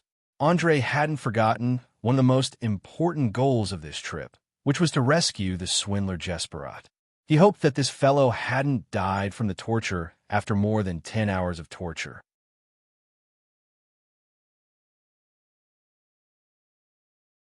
Chapter 632. Dark, damp, dull, and without any light, the entire cave was like most of the natural caves in the south, giving people a very oppressive feeling. Due to the large amount of moisture in the air, breathing was more difficult than outside. With the help of the fire element bloodline, Andre carefully avoided the few obvious pits on the ground. At the same time, he moved as lightly as possible, trying not to disturb the bats above his head. After about 30 meters or so, he suddenly saw an orange light at the corner in front of him. Without any hesitation, he immediately quickened his pace and stuck close to the uneven wall to look inside. He saw that in a circular space about 60 square meters, there were several burning braziers, dispelling the darkness and dampness in the cave. Near the corner, there were a lot of daily necessities, including simple wooden beds, quilts, iron pots, barbecue grills, and so on. A few concave logs were arranged at a 45-degree angle, leading the spring water dripping from the side of the cave to a stone trough. It seemed that they were there for the daily drinking water.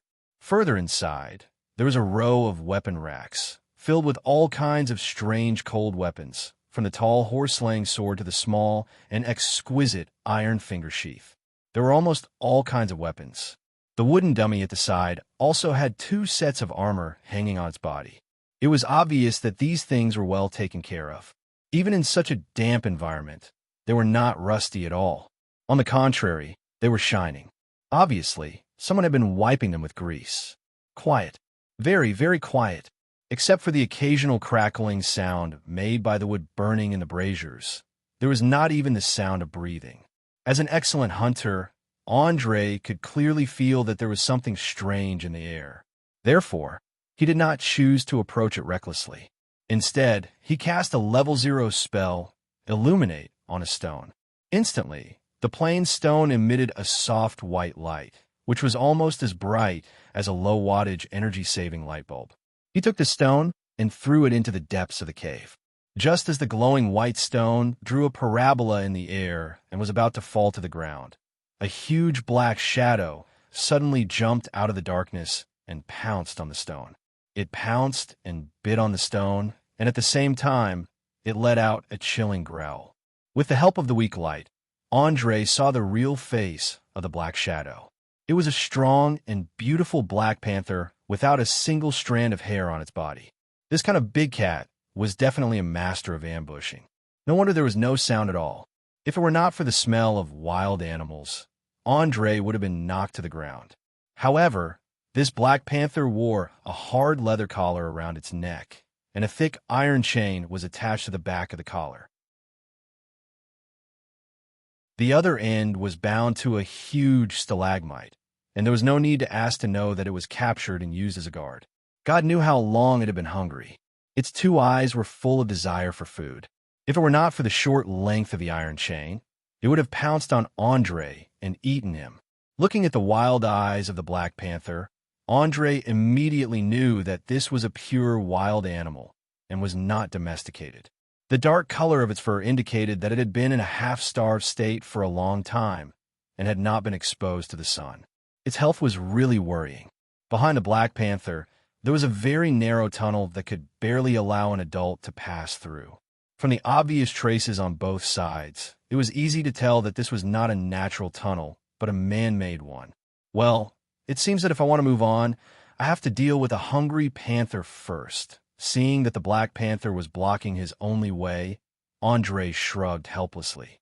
He picked up a hemp rope from the corner and began to prepare a spell. He was not the druid Nina, who had the ability to communicate with animals. Moreover, this panther was about to go crazy from hunger. Even if he communicated with it, it might not be useful. He might as well cut the Gordian knot.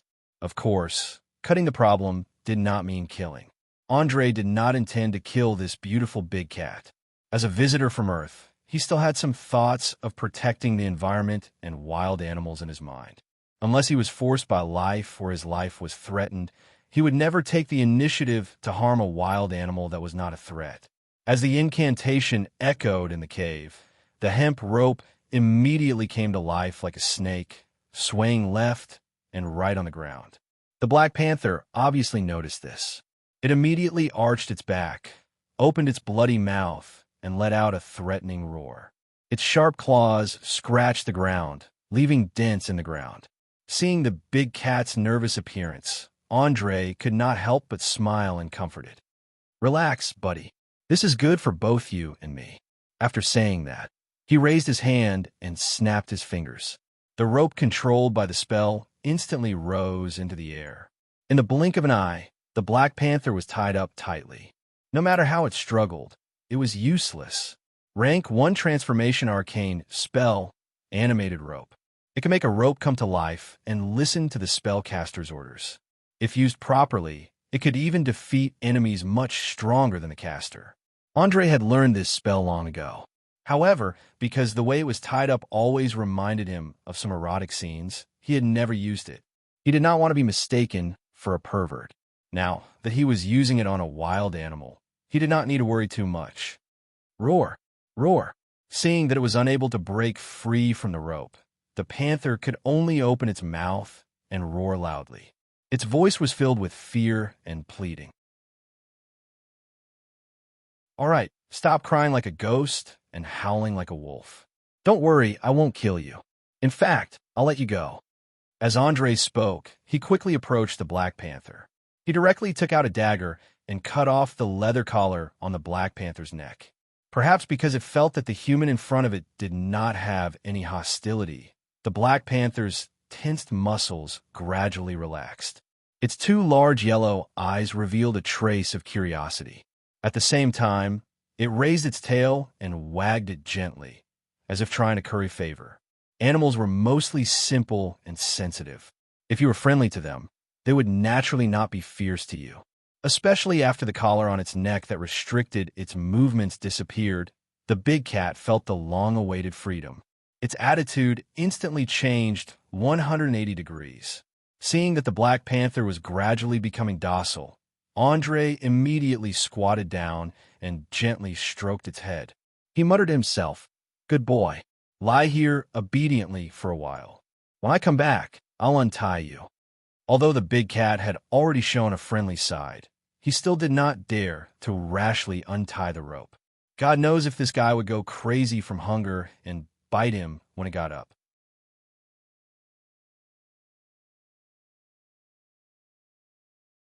Chapter 633. Woo, woo. Seeing that Andre was about to get up and leave, the Black Panther was anxious. It quickly opened its mouth and bit on his clothes, whining. Its eyes kept looking at the dried meat hanging on the wall. Its intention couldn't be more obvious. Haha, seeing that you're also a foodie, I'll give you a hand. The big cat's appearance aroused Andre's childishness. He pulled the dried meat from the rope and sent it to its mouth. The hungry panther didn't say anything. It opened its mouth and wolfed down the meat. In just a few minutes, it had stuffed all the dried meat into its stomach. It then burped and licked its teeth with great satisfaction. It was like a lazy house cat, without any ferocity that a wild beast should have. Stroking its smooth and soft fur, Andre suddenly felt that this panther seemed to be a little too smart. It seemed to be able to understand the surface's common language. In order to confirm this, he held up the Black Panther's huge head and tried to ask, "Big cat, can you understand what I'm saying? If you can, blink your eyes." Woo, woo, woo, woo. The Black Panther obviously understood. Not only did it blink its eyes, but it also kept nodding, as if it wanted to say something. But unfortunately, its cries were completely useless. Andre didn't have the ability of a druid or ranger to understand animals, nor did he have a level 8 orc language certificate. He could only smile helplessly at these sounds of different lengths. It would be strange if he could understand them. After howling for a long time, the panther finally understood that the human in front of it couldn't understand its language. It immediately lowered its head dejectedly, revealing a very hurt look. It really couldn't help but laugh.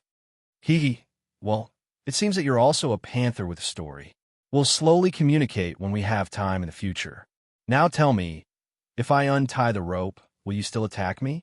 Seeing that the other party could understand the common language, Andre's vigilance was slightly lowered. After all, being able to communicate meant that the big cat had high intelligence and could distinguish between friend and foe. The Black Panther stretched its neck and licked Andre's palm with its tongue. Then it shook its head gently, its eyes full of pleading. Seeing its pitiful look, Andre couldn't help but laugh and scold it. What a clever ghost. All right, I'll undo it for you. As he spoke, he gently waved his hand. The originally tightly entangled hemp rope was quickly untied and floated less than half a meter away from the big cat. Of course, this was to prevent accidents. If the Black Panther suddenly attacked, the rope would tie it up again in 0.5 seconds. However, after the big cat regained its freedom, it did not launch an attack. Instead, it behaved like a naughty child. First, it rolled twice on the ground, then shook off the dust on its body. Finally, it sat down quietly and gently licked its paws, displaying the unique elegance of a big cat. I really couldn't tell that you're actually a gentleman of the animal world. All right, I should call you a lady. Andre glanced at the middle of the leopard's back and didn't find any protrusions, so he changed his words at the last minute. Roar, roar. The Black Panther understood this sentence and immediately clamped its legs together and growled angrily, as if it was protesting that someone was peeping at its private parts. Unbelievable. Andre had never seen a wild animal that could be so smart. It was almost as smart as an adult. After coming to this world, he had read in some books that the animal companions of rangers and druids, as well as ordinary beasts that had been blessed by nature, could all evolve to a certain extent.